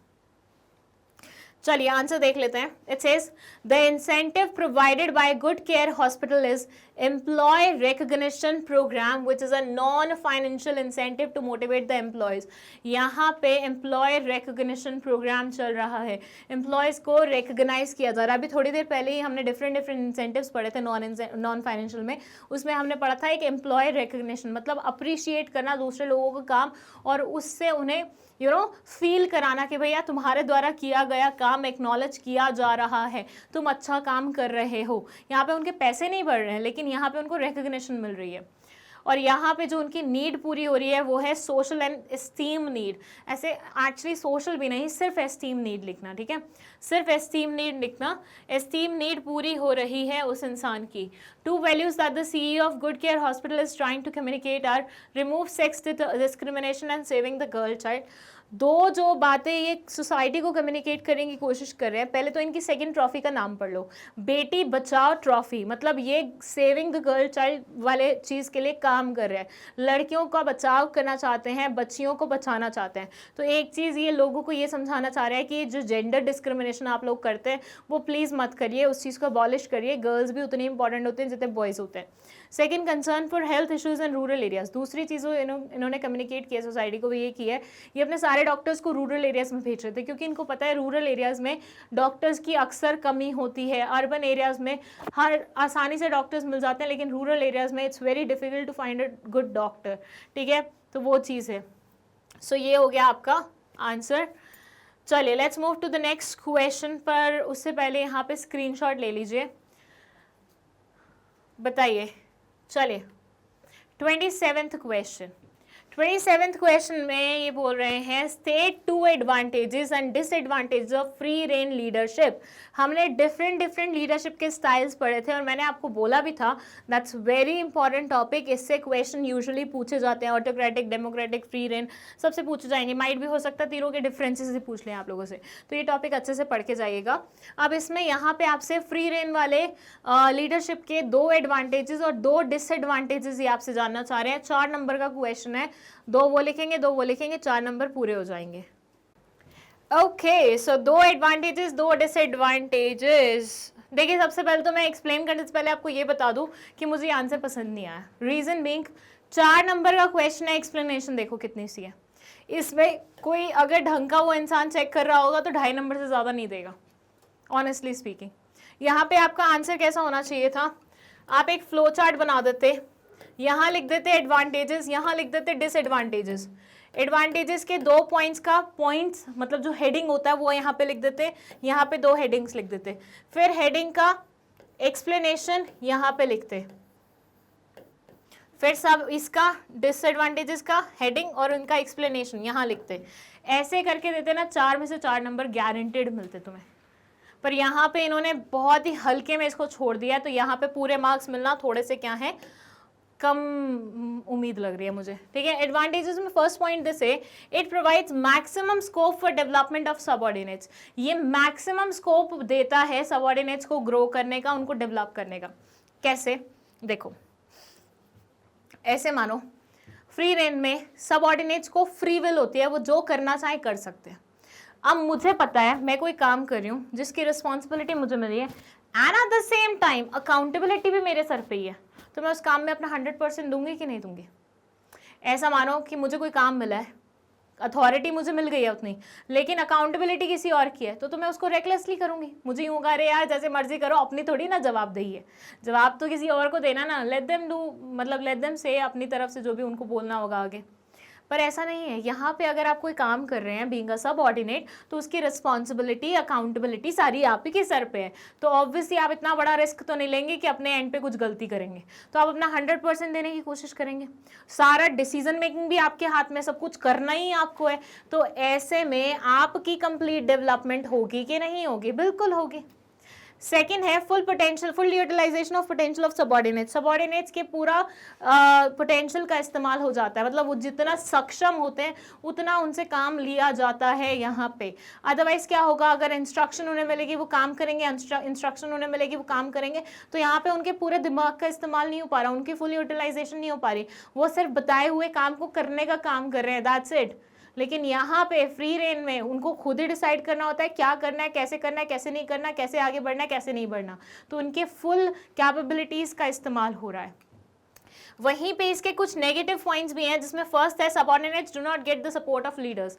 भाई कई बार ऐसा भी होता है कि सबऑर्डिनेट को नहीं आता, वो काम नहीं हो पाएगा उससे, बट उससे लीडर का वही नहीं मिलता, हेल्प ही नहीं मिलता, असिस्टेंस ही नहीं मिलती, तो एक चीज ये हो जाती है नेगेटिव। सेकंड है subordinates more in different directions as their lack of guidance. अब भाई गाइडेंस नहीं है तो हो सकता है एक सबऑर्डिनेट इधर जा रहा है, एक उधर जा रहा हो, एक उधर जा रहा हो, एक उधर जा रहा हो, इवन फॉर दैट मैटर जो डायरेक्शन आपकी होनी चाहिए थी उसको छोड़ के आप किसी और डायरेक्शन में जा रहे हो, ये भी हो सकता है। So these are 2 disadvantages of free rein leadership, और ये हैं 2 एडवांटेजेस, और मैंने आपको लिखने का पैटर्न बता दिया कैसे होना चाहिए, राइट। चलिए 28th क्वेश्चन है, how is directing different from supervision. Directing supervision से डिफरेंट कैसे है, बताइए। डायरेक्टिंग सुपरविजन से डिफरेंट कैसे है? सोच के देखो एक बार, सुपरविजन, डायरेक्टिंग। डायरेक्टिंग के अंदर 4 चीजें आती हैं जिनमें से एक सुपरविजन भी है। क्या डिफरेंस होगा? चलिए, टेबुलर फॉर्मेट में मेंशन है। बेसिस में मीनिंग में ये बोलते हैं, it means guiding, instructing, motivating and overseeing the people so that they may work efficiently.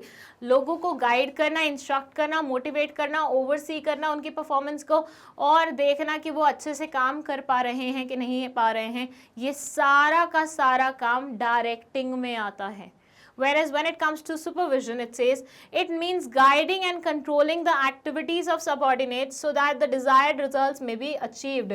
Guide करना और control करना subordinates की activities को ताकि desired result achieve कर पाएं। स्कोप की बात करें तो इनका वाइड स्कोप है, क्योंकि इनके अंदर सुपरविजन भी आता है, मोटिवेशन भी आता है, लीडरशिप भी आता है, कम्युनिकेशन भी आता है। इनका जो स्कोप है वो लिमिटेड है, क्योंकि ये डायरेक्टिंग क्या है, एक हिस्सा है। डायरेक्टिंग के 4 एलिमेंट्स होते हैं, सुपरविजन, मोटिवेशन, कम्युनिकेशन एंड हमारा लीडरशिप। अब इन चारों में से एक पार्ट जो है वो सुपरविजन है, तो ऑब्वियसली इसका नैरो स्कोप होगा और इसका वाइड स्कोप होगा। नेचर में बोलते हैं it is an executive function, it is an operative function. ये एक ऑपरेटिव फंक्शन है, वेयरएज ये एक एग्जीक्यूटिव फंक्शन है। अंडरस्टूड? चलिए लीजिए इसका स्क्रीनशॉट फटाफट। अच्छा, मैंने आप लोगों को इसका स्क्रीनशॉट लेने का मौका दिया क्या? नहीं दिया तो ले लो। ये डायरेक्टिंग और सुपरविजन का डिफरेंस हो गया। फटाफट स्क्रीनशॉट लो, फिर हम चलते हैं नेक्स्ट क्वेश्चन पे। Next question is question number 29. Distinguish between monetary and non-monetary incentives. Monetary पैसे वाले, non-monetary बिना पैसे वाले incentives के बीच में आपको differences बताने हैं। Very simple question. Okay, monetary में this say these incentives are those which are provided in terms of money. ये वो incentives होते हैं जो कि money terms में provided होते हैं। Whereas जो non-monetary होते हैं ये आपको provide होते हैं नॉन मॉनेटरी टर्म्स में, मतलब जहाँ पे मनी की बात नहीं आती, यहाँ पे सोशल और साइकोलॉजिकल नीड्स आपकी, फिजियोलॉजिकल साइकोलॉजिकल नीड्स आपकी पूरी होती हैं। दीज इंसेंटिव्स इंक्लूड को partnership, bonus, profit sharing etcetera. यहाँ पे सिक्योरिटी, स्टेटस, प्रमोशन, रिकग्निशन, मतलब एग्जाम्पल्स लिख दिए हैं बेसिकली इन्होंने, ये सब आते हैं। ठीक है, लेट मी सी और डिफरेंसेस दिए हुए हैं क्या? नहीं, बस 2 डिफरेंसेस दिए हुए हैं। 4 नंबर के अकॉर्डिंग 2 नंबर से ज़्यादा नहीं मिलेंगे इसमें तुम्हें, पहले बता रही हूँ। यहाँ पे आपको मॉनेटरी और नॉन मॉनेटरी में और डिफरेंसेस लिखने पड़ेंगे इफ़ यू वांट ज़्यादा मार्क्स। ठीक है, तो you can include other points like ये लोगों की फाइनेंशियल नीड्स को सेटिस्फाई करते हैं, वेरएज ये उनकी सोशल नीड्स को, उनकी बाकी सारी नीड्स को सेटिस्फाई करने का काम करते हैं। ऐसे कुछ पॉइंट्स बना के लिख देना, क्योंकि 4 पॉइंट्स तो तुम्हें लिखने ही पड़ेंगे मिनिमम। 2 पॉइंट से तुम्हें 2 नंबर से ज़्यादा नहीं मिलेंगे। 4 मार्क्स का क्वेश्चन है, याद रखना। ठीक है, चलिए अब आगे हैं हम हमारे 30th क्वेश्चन पे। ये थोड़ा सा केस बेस्ड क्वेश्चन है, लेट्स सी ये क्या बोलता है। Sandhya is a successful manager at Moneysense enterprise. She has a team of 12 people working under her. She encouraged them to set their own objectives and take decisions. She respects their opinions and supports them so that they can perform their duties and accomplish organizational objectives. To manage and exercise effective control, she uses forces within the group. As an intelligent manager, at times she also makes use of positive aspects of informal communication. This way, she is able to unify diverse interests and ensure the targets are met. First है इसमें, there are many theories and styles of influencing people's behavior.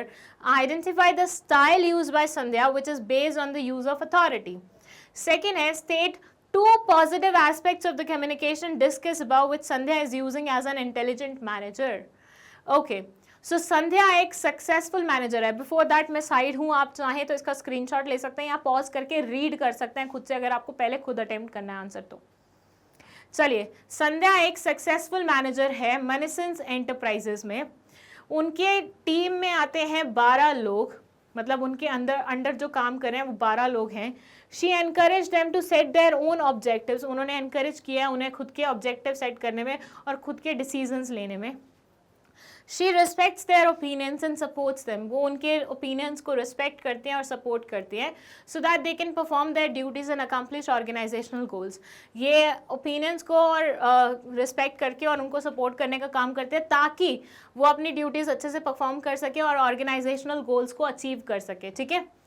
To manage and exercise effective control she uses forces within the group, उन्हें manage करने के लिए और अपने control exercise करने के लिए वो फोर्सेस यूज करती हैं ग्रुप के अंदर।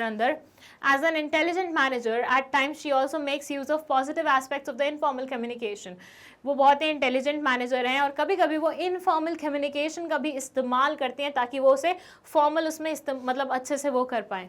This way she is able to unify diverse interest and ensure the targets are met, इस तरीके से वो डाइवर्स इंटरेस्ट को यूनिफाई कर पाती है और टारगेट्स को मीट कर पाती है। फर्स्ट यहाँ पे बोला है कि बहुत सारी थियोरीज और स्टाइल्स हैं लोगों के बिहेवियर को इन्फ्लुएंस करने के लिए, यहाँ पे संध्या कौन से वाले स्टाइल को फॉलो कर रही है, that you have to identify. और सेकंड है state 2 positive aspects of the communication discussed above, 2 positive aspects बताने हैं कम्युनिकेशन के जो ऊपर डिस्कस हुए हैं, जो संध्या इंटेलिजेंट मैनेजर होने के नाते इस्तेमाल कर रही है, ठीक है। चल सकते हैं हम आंसर पे, not that easy, not that difficult, normal answer है इसमें। The style of leadership used by Sandhya is democratic leadership, जो स्टाइल ये यहाँ पे इस्तेमाल कर रही हैं वो क्या है, डेमोक्रेटिक है, क्योंकि यहाँ पे बोला हुआ था ना कि ये अपने लोगों की बात सुनती है, उनके ओपिनियंस को रिकॉग्नाइज करती है, उनके ओपिनियंस को कंसिडर करती है, ठीक है। तो भाई कौन सी वाली मतलब स्ट्रक्चर चला रही है, डेमोक्रेटिक लीडरशिप वाली। A democratic leader takes decision after consultation and encourages the participation of subordinates, ऐसे डेमोक्रेटिक लीडर जो होते हैं वो कंसल्टेशन करके ही अपने डिसीजंस लेते हैं और सबऑर्डिनेट्स को पार्टिसिपेशन करने का पूरा मौका देते हैं। This leadership style is more common and popular as it ensures achievement of goals when they are set with the acceptance of subordinates themselves. A democratic leader provides freedom of thinking and listens to suggestions, grievances and opinions of the subordinates. This improves the attitude of the employees towards their job and organization, thereby increasing their morale. Okay, सिर्फ उसमें positive चीज़ लिखी हुई है, this style is of mutual benefit which allow subordinates to take part on this to make better this and that. Okay, सिर्फ positive चीज़ें लिखी हुई हैं which was in required as such. 2 positive effects of informal communication are prescribed line of communication are not followed, thus it facilitates quick feedback and spreads information faster. 2 जो advantages informal communication के यहाँ पे बताए हुए हैं उसमें पहला ये है कि इसमें जो बातें होती हैं ना वो बहुत ईजिली बहुत ही फास्टर वे में वो करती हैं, फैलती है। रीज़न बीइंग कोई एक चैनल नहीं डिसाइड किया हुआ कि ये बात पहले तुम्हें उससे बतानी होगी, फिर वो आगे उसे बताएगा, फिर उसे बताएगा, फिर उसे बताएगा। नो, यहाँ पे जिसको जाओ जो बात बतानी है बता लो, तो इससे क्या होता है, इन्फॉर्मेशन थोड़ी फास्ट वे में ट्रैवल करती है। It provides a sense of belongingness and gives due respect to social and physiological needs, psychological needs, sorry. तो ये बोल रहे हैं कि भैया ये जो है मतलब ये इनफॉर्मल कम्युनिकेशन एक सेंस ऑफ बिलोंगिंगनेस देती है सामने वाले इंसान को। मतलब जब किसी ऑर्गेनाइजेशन में आप इनफॉर्मल कम्युनिकेशन में हैं किसी के साथ, तो आपको फील आता है ना कि यार यहाँ पे मेरे दोस्त हैं, यहाँ पे मेरे सखे या सखियाँ ये सब हैं जिनसे मैं बात कर सकती हूँ। एक वो बिलोंगिंगनेस वाली एक फीलिंग आपके अंदर आना शुरू हो जाती है, उस चीज़ के बारे में बात हो रही है। तो that's also a positive point of informal communication. चलिए लीजिए स्क्रीनशॉट इसका एंड इसका भी, and then let's move to question number 31। ये है आपका 6 मार्क्स का पहला क्वेश्चन। लेट्स सी इसमें क्या आंसर लिखेंगे हम।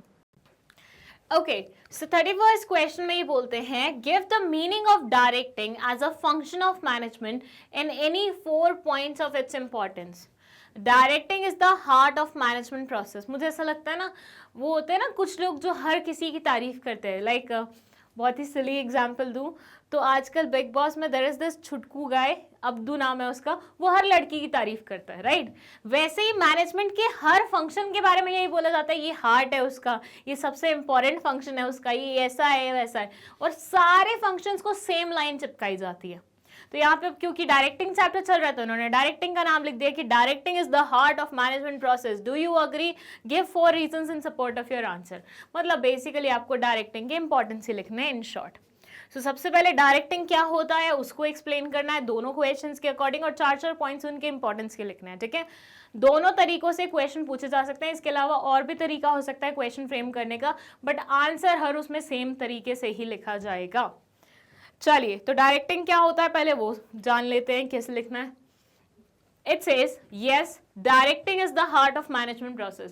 देखो ज़्यादा दिमाग मत चलाना वहाँ पे, ये लाइन बिल्कुल मत चिपकाना कि भैया हर फंक्शन के बारे में सेम ही लाइन लिखी जाती है, हम सबको पता है, लेकिन वो इम्प्लाइड होना चाहिए, उसको बोलने की जरूरत नहीं है हमें। तो जो क्वेश्चन में लिखा हुआ है उसी को सेम वे में टीप दो कि यस आप बिल्कुल सही बोल रहे हैं कि डायरेक्टिंग हार्ट होता है मैनेजमेंट प्रोसेस का। It means guiding, inspiring and supervising the people to work for the betterment of organisation. इसका मतलब होता है लोगों को गाइड करना, इंस्पायर करना, सुपरवाइज करना, ताकि ऑर्गेनाइजेशन का बेटरमेंट हो सके। On the basis of the fact that every action in the organization is initiated by directing, following points describe the importance of directing।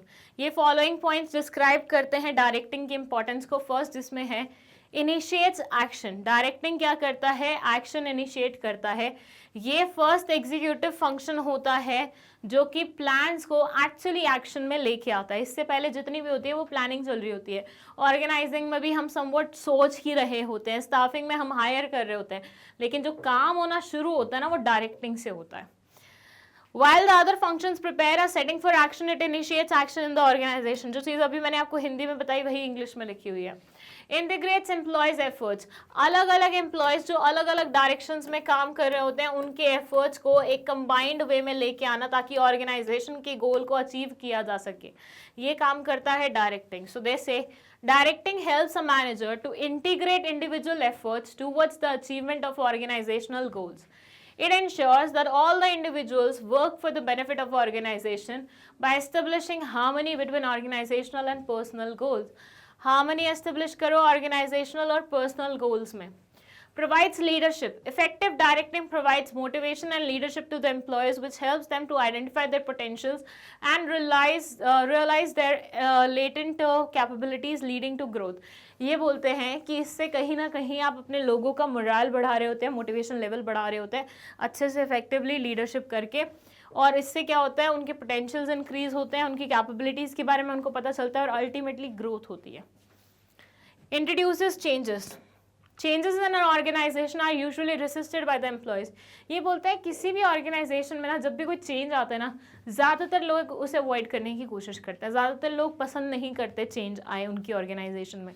But then directing से हम लोगों को प्रिपेयर कराते हैं कि नहीं, अब चेंजेस भी पार्ट हैं, पार्ट एंड पार्सल हैं आपके ऑर्गेनाइजेशनल जर्नी के, तो इससे रेसिस्ट मत करिए, आप इसके साथ मतलब इसको अडेप्ट करने की कोशिश करिए और इसके साथ आगे बढ़िए।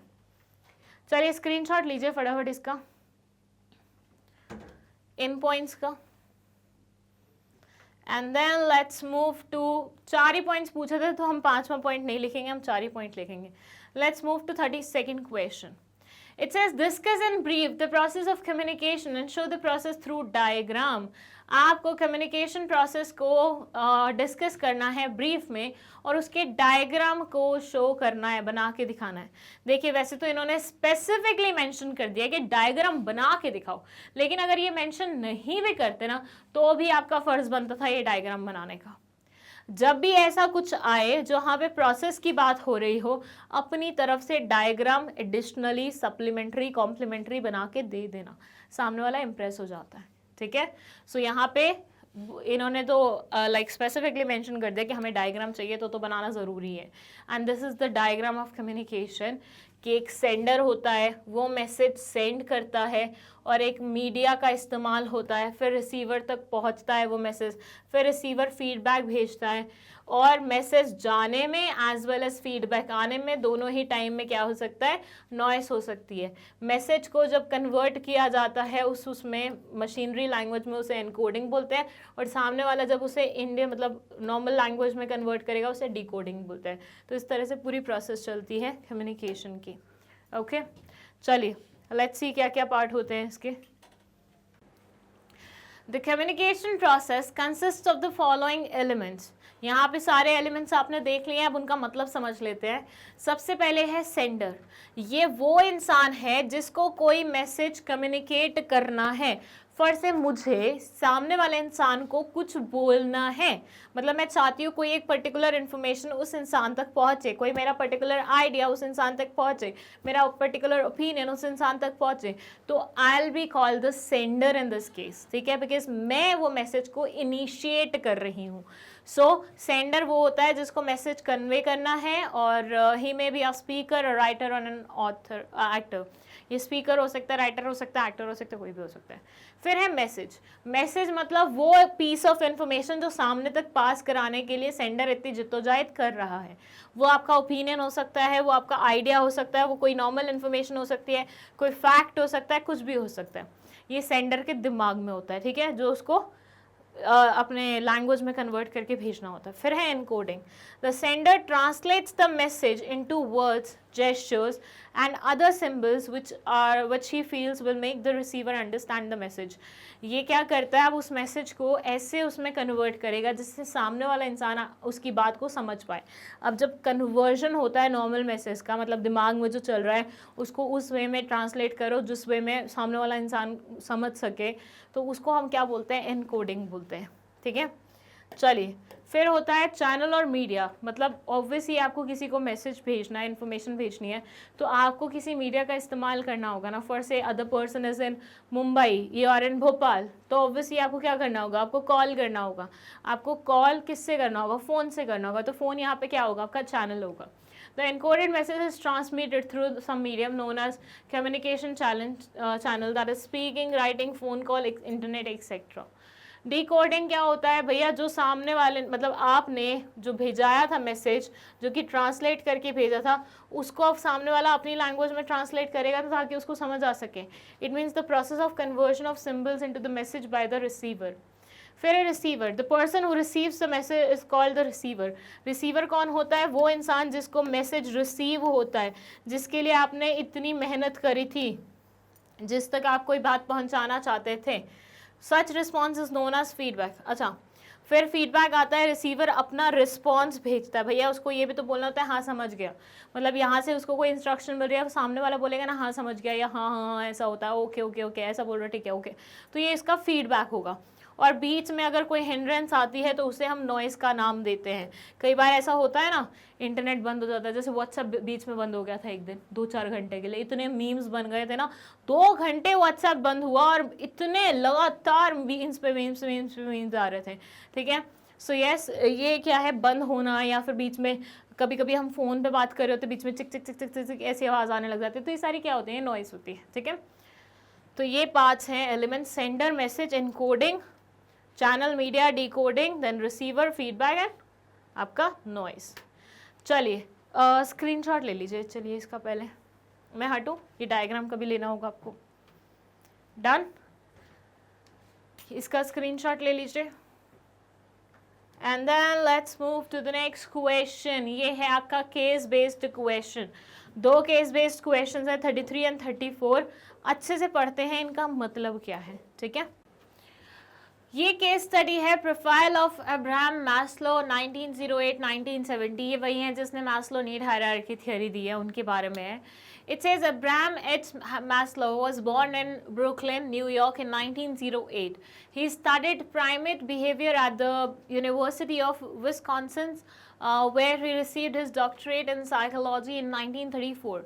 Early in his career, Maslow was drawn to the study of human motivation and personality. His work in this area upset strict behaviorists whose explanation of motivation and personality failed to account for what Maslow called the whole person. His theory of the hierarchy of needs, which leads to self-actualized individual, was a strong catalyst for the founding of humanistic psychology. Maslow successfully bridged motivation and personality in his theories of needs, self-actualizing persons, and peak experiences. Maslow is considered an important figure in contemporary psychology. His career was a formidable one. For 14 years, he taught in Brooklyn College and then went to Brandeis University as chairman of psychology department. In 1968, he was elected president of American Psychological Association. In 1969, he went to Laughlin Foundation in Menlo Park, California. He wrote 2 important books, Toward a Psychology of Being 1968 and Motivation and personality 1970. Abraham Maslow died of a heart attack in 1970. Okay, identify the contribution of Maslow to management. Okay so basically यहाँ पे समझाने लायक कुछ नहीं है, उनकी पूरी life history लिखी हुई है कि कैसे उन्होंने एक यूनिवर्सिटी से शुरू किया, पीएचडी करी, वहाँ पे अपनी थीसिस लिखी, देन उसके बाद कहाँ पे जॉब करी, क्या क्या किया, क्या कंट्रीब्यूशन किया, और फिर किस कॉलेज से किस कॉलेज में गए, फिर वहाँ एसोसिएशन का पार्ट बन गए, देन 2 बुक्स लिखी उन्होंने, दोनों बुक्स के नाम लिखे हुए हैं, और वो कैसे मरे, हार्ट अटैक की वजह से मरे। जो क्वेश्चन है वो ऑलमोस्ट उस पर बेस्ड नहीं है, मतलब केस स्टडी पे बेस्ड नहीं है, ऑल टुगेदर डिफरेंट क्वेश्चन है। Identify the contribution of Maslow to the management. Maslow भाई साहब ने मैनेजमेंट को क्या कंट्रीब्यूट किया, that you have to explain. ठीक है, Maslow propounded the theory of hierarchy of needs, which is the basis of motivation used by managers to motivate their subordinates. Maslow भाई साहब ने हायरार्की, नीड हायरार्की थियोरी दी है हम लोगों को management में, जो बेसिकली सुपीरियर्स की मदद करती है सबॉर्डिनेट्स की मेंटालिटी समझने में, और कैसे उनकी नीड्स फुलफिल की जा सके, और कैसे उन्हें और मोटिवेट किया जा सके, क्योंकि इसमें मोटिवेशन की भी बात होती है and at the same time need satisfy करने की भी बात होती है। जैसे जैसे नीड सेटिस्फाई होती रहती है, मोटिवेशन लेवल अगली नीड के लिए बढ़ता जाता है। इस चीज के बारे में बात हुई है। He identified the hierarchy of 5 levels of needs which are effectively used by managers to bring a positive change in the attitude of workers. इन्होंने हायरार्की 5 लेवल्स में सेट करी है, जिसके चलते हुए मैनेजर्स जो हैं वो पॉजिटिव चेंज ला सकते हैं वर्कर्स के एटीट्यूड में।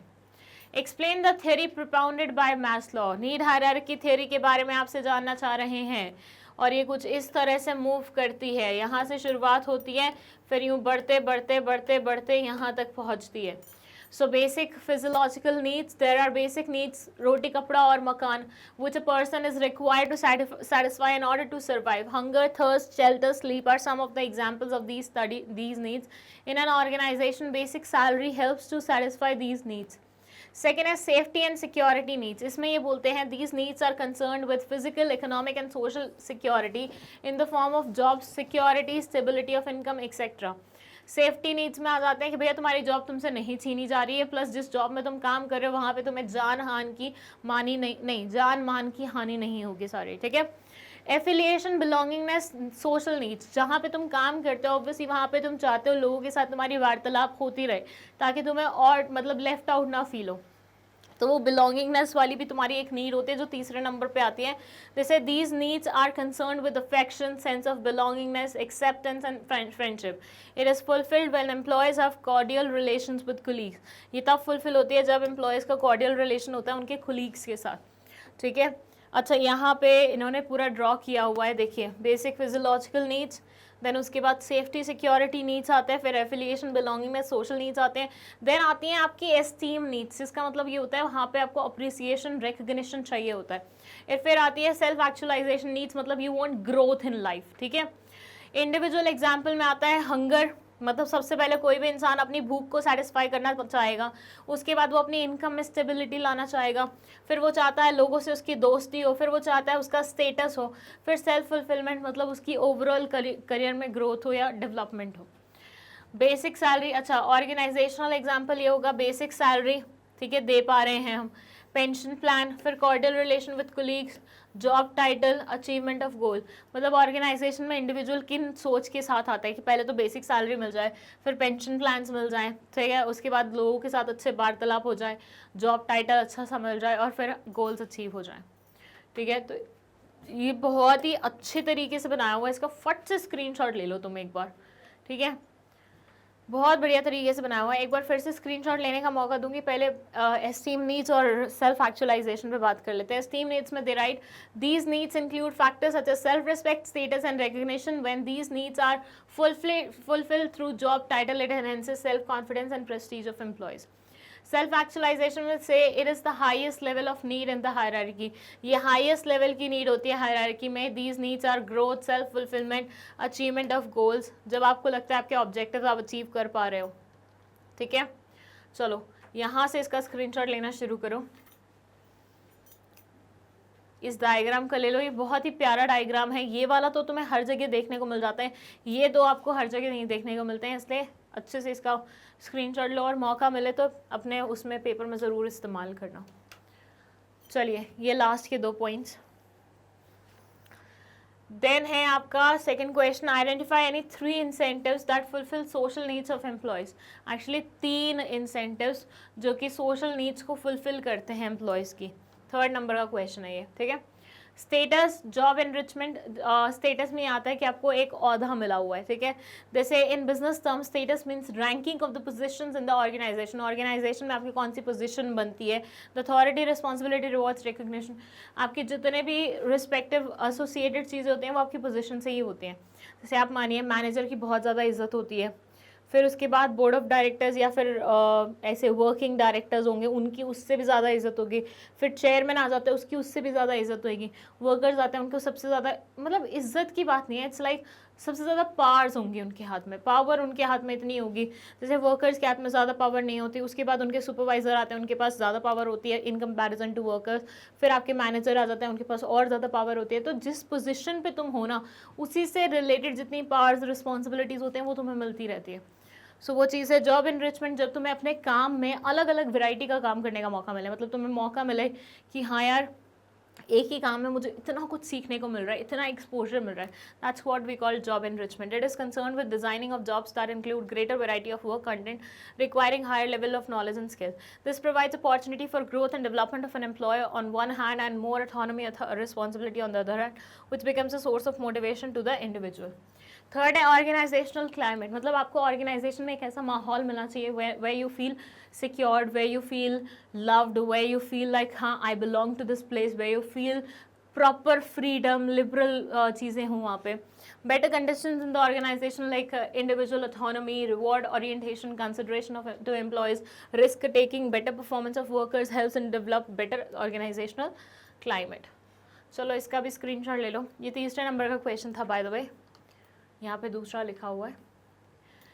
And that's it. ऐसे हमारा 33 नंबर का केस स्टडी कंप्लीट होता है। Let's talk about case study of 34th question. ये क्या बोलती है? Anjali had been working with Tata Enterprises for the last 10 years. She was famous for her dedication towards work. When the manager senior to her retired, all her colleagues thought that now Anjali would be promoted. But to everyone's surprise, the vacant post was filled by an outsider, Miss Monica. Anjali felt demoralized and her performance started declining. She would absent herself often and could not meet her targets. Miss Monica was a good leader who would not only instruct her subordinates but also guide and inspire them. She noticed Anjali's behavior and felt that her performance could be improved.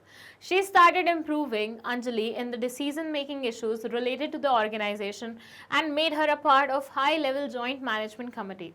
Anjali was now punctual to office and her performance started improving.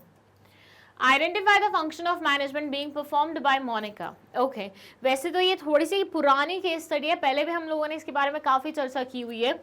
Anjali basically Tata enterprises में काम करती थी पिछले 10 साल से। जब उनके senior retire हुए तो शी थॉट कि भैया आप सीनियर रिटायर हुए तो इनकी पोजीशन तो अपन को ही मिलने वाली है, तो पूरा दिमाग बना के बैठी हुई थी। बट अनफॉर्चुनेटली ऐसा हुआ कि जो वैकेंट पोजीशन थी वो बाहर से फिल कर दी गई, मतलब बाहर से एक बंदी को हायर करके लाया गया मोनिका को और उसको उस पोजीशन पे बिठा दिया गया।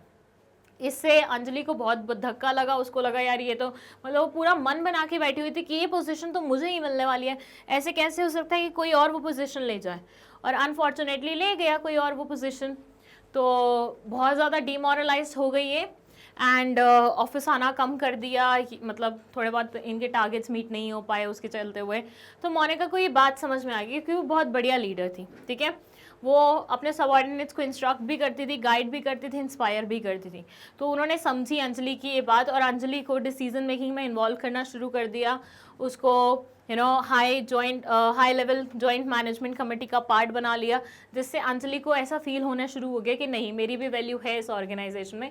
चलो जो मैंने चाहा था, जो पोजीशन मुझे वो नहीं मिल पाई, बट देन अगेन ऐसा नहीं है कि मेरी कोई वैल्यू नहीं है इस ऑर्गेनाइजेशन में, तो उसकी परफॉर्मेंस फिर इम्प्रूव होने लग गई। अब आपको यहाँ पे बताना है कि मैनेजमेंट का कौन से वाला फंक्शन मोनिका ने वो किया है, यहाँ पे परफॉर्म किया है, बताइए कौन सा फंक्शन है। The answer is the function of management performed by Monica is directing. यहाँ पे मोनिका ने कौन सा वाला फंक्शन वो किया है? डायरेक्टिंग। कैसे? ये समझी, ये अपने सबऑर्डिनेट्स को समझती थी, उनके अंदर मोटिवेशन जगाती थी। जैसे अंजलि एकदम डीमोटिवेटेड हो गई तो वहां पे मोटिवेशन जगाने का काम किसने किया? इन मैडम ने किया। Name the element of the above function of management which helped Monica to improve Anjali's behavior. आपको उस एलिमेंट का नाम लेना है जो कि ऊपर वाले, मतलब एलिमेंट के बारे में बताना है जो कि ऊपर वाले फंक्शन से एसोसिएटेड है। फर्स्ट क्वेश्चन में जिस फंक्शन के बारे में अपन ने बात करी है उससे एसोसिएटेड है, जिसने मोनिका की मदद करी अंजलि की परफॉर्मेंस इंप्रूव करने में। बहुत सिंपल, दैट्स मोटिवेशन। मैंने पहले ही उसमें आंसर दे दिया था। मतलब जब मैं आपको फर्स्ट क्वेश्चन एक्सप्लेन करी थी, that is the time when I said motivation दिया इसने अंजलि को। तो यस, ये मोटिवेशन वो एलिमेंट है। डायरेक्टिंग के 4 एलिमेंट्स होते हैं, तो इन्होंने एक एलिमेंट पूछा था, तो कौन से वाला है? मोटिवेशन है। चलिए नेक्स्ट क्वेश्चन है, state any 3 features of the element identified in 2 part. अब आपको मोटिवेशन के 3 फीचर्स बताने। तुम क्वेश्चन देख रहे हो यहाँ पे कैसे आ रहे हैं? पहला क्वेश्चन था कि फंक्शन बताओ, सेकंड क्वेश्चन था उस फंक्शन का एलिमेंट बताओ, और तीसरा है कि उस एलिमेंट के 3 फीचर्स बताओ। वाह, ठीक है। तो 3 फीचर्स कौन कौन से होंगे? 3 फीचर्स में से फर्स्ट फीचर है motivation is a psychological phenomena, goals decided behaviour, motivation में भी पॉजिटिव और negative, motivation is a complex process. दो इन्होंने 3 लिखने के लिए बोले, यहाँ पे 4 मेंशन है, तो चारों में से कोई भी एक आप वो कर सकते हैं, ठीक है। चारों में से कोई भी 3 आप वो कर सकते हैं select. It is a personal and internal feeling like an urge, drives, desires and aspiration of the human being which influence human behavior.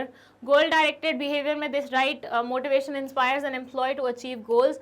Thus it encourages goal directed behavior. और तीसरे में बोल रहे हैं पॉजिटिव भी हो सकता है, नेगेटिव भी हो सकता है। उस दिन मैंने आपको एग्जांपल भी दिया था कि मोटिवेशन किसी इंसान पे पॉजिटिव मोटिवेशन काम करती है तो किसी इंसान पे नेगेटिव मोटिवेशन काम करती है। तो यस, ये पर्सन टू पर्सन वेरी करती है और ये बहुत ही कॉम्प्लेक्स प्रोसेस है। Why we are calling it a complex process, ये काफ़ी हद तक इस पॉइंट पे डिपेंड करता है क्योंकि हर एक इंसान पे सेम वे में मोटिवेशन नहीं चलता है।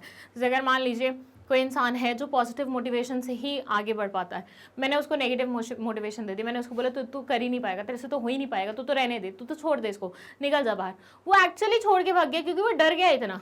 उसको मोटिवेट करने का तरीका था कि उससे पॉजिटिवली काम करवाओ, ठीक है, उसको पॉजिटिवली काम कराओ, ठीक है, उसको बोलो कि भैया नहीं तू कर सकता है, तेरे से हो जाएगा, ये है वो है, बट नहीं, तुमने उसको उल्टा चढ़ा दिया। अब ऐसे में ये क्या बोला जाएगा? कॉम्प्लेक्स प्रोसेस ही बोला जाएगा ना। सो आपको पहले बंदे को समझना पड़ेगा और उसके अकॉर्डिंग अपने तरीके ढूंढने पड़ेंगे मोटिवेट करने के। चलो पहले इन सब का स्क्रीनशॉट ले लो। कौन सा फंक्शन है ये? डायरेक्टिंग फंक्शन है। डायरेक्टिंग फंक्शन का कौन सा एलिमेंट मोनिका ने अप्लाई किया? मोटिवेशन एलिमेंट अप्लाई किया। मोटिवेशन के 3 फीचर्स कुछ इस तरह से है, 4 मेंशन है, तुम कोई भी 3 लिख सकते हो। चलो ये वीडियो यहीं पे ख़त्म होता है। हमने 34 क्वेश्चंस देखे हैं अलग अलग तरीके के। आई होप सारे क्वेश्चन आपको समझ में आए हैं। कोई भी डाउट नहीं रहा है, फिर भी कोई डाउट है कमेंट सेक्शन में लिख दो। अगर 12th बोर्ड से रिलेटेड और कुछ चाहते हो हम लोगों की तरफ से तो please mention it in the comment section. Reason being अभी ऐप टाइम है, अभी हमारे पास पूरा टाइम है कि हाँ हम तुम्हारी रिक्वायरमेंट के अकॉर्डिंग चीज़ें प्लान कर सकते हैं, वरना एंड में ऐसा होगा कि हमारे खुद के जो प्लान्स हैं कि हमें क्या क्या प्रोवाइड करना है तुम लोगों को, वो बीच में आ जाएंगे, फिर तुम्हारे जो डिमांड्स हैं वो सेटिस्फाई नहीं हो पाएंगी। इसलिए जो भी रिक्वेस्ट करनी है अभी प्लेस कर दो, दिसंबर या जनवरी तक हम उसे फिनिश कर देंगे, ठीक है। एंड अगर तुम्हें बुक्स, ई बुक्स चाहिए तो उसके लिए डिस्क्रिप्शन बॉक्स में लिंक है। एंड सारी प्लेलिस्ट के लिंक तुम्हें डिस्क्रिप्शन बॉक्स में एक फॉर्म का लिंक है, अगर तुम उसको फिल करोगे तो तुम्हारी मेल आईडी पे मिल जाएंगे, तुम्हें ढूंढना नहीं पड़ेगा अलग अलग जाके, ठीक है। एंड ये तो पता ही है तुम लोगों को कि मैग्नेट ब्रेन्स सिर्फ यूट्यूब पे नहीं बल्कि आजकल एप्लीकेशन एज वेल एज तुम्हारा वेबसाइट हर जगह अवेलेबल है। वेबसाइट पे तुम्हें कुछ नहीं करना, गूगल पे जाना है, magnetbrains.com टाइप करना है और तुम्हें वेबसाइट मिल जाएगी। और ऐसे ही ऐप स्टोर पे जाना, तुम फाइंड करना दिस मैग्नेट ब्रेन्स और मैग्नेट ब्रेन्स की एप्लीकेशन तुम्हारे सामने आ जाएगी। 100% फ्री एजुकेशन हम तुम लोगों को प्रोवाइड करें, तो इस चीज़ का भरपूर फ़ायदा उठाओ, ठीक है। बुक्स, ई बुक्स का ऑलरेडी मैं तुम लोगों को बता चुकी हूँ तरीका कैसे पा सकते हो तुम, और ये हमारे टॉप कोर्सेज है जो आधे से ज़्यादा हम तुम्हें प्रोवाइड कर चुके हैं और बाकी के भी कर रहे हैं, इन प्रोसेस है, ठीक है। तो जो भी तुम्हारे इंटरेस्ट की लाइन है उसे फॉलो करो और बढ़िया बढ़िया मार्क्स लाओ और अपने पेरेंट्स को प्राउड फील कराओ और हम लोगों को प्राउड फील कराओ। That's it. Thank you so much for watching this video.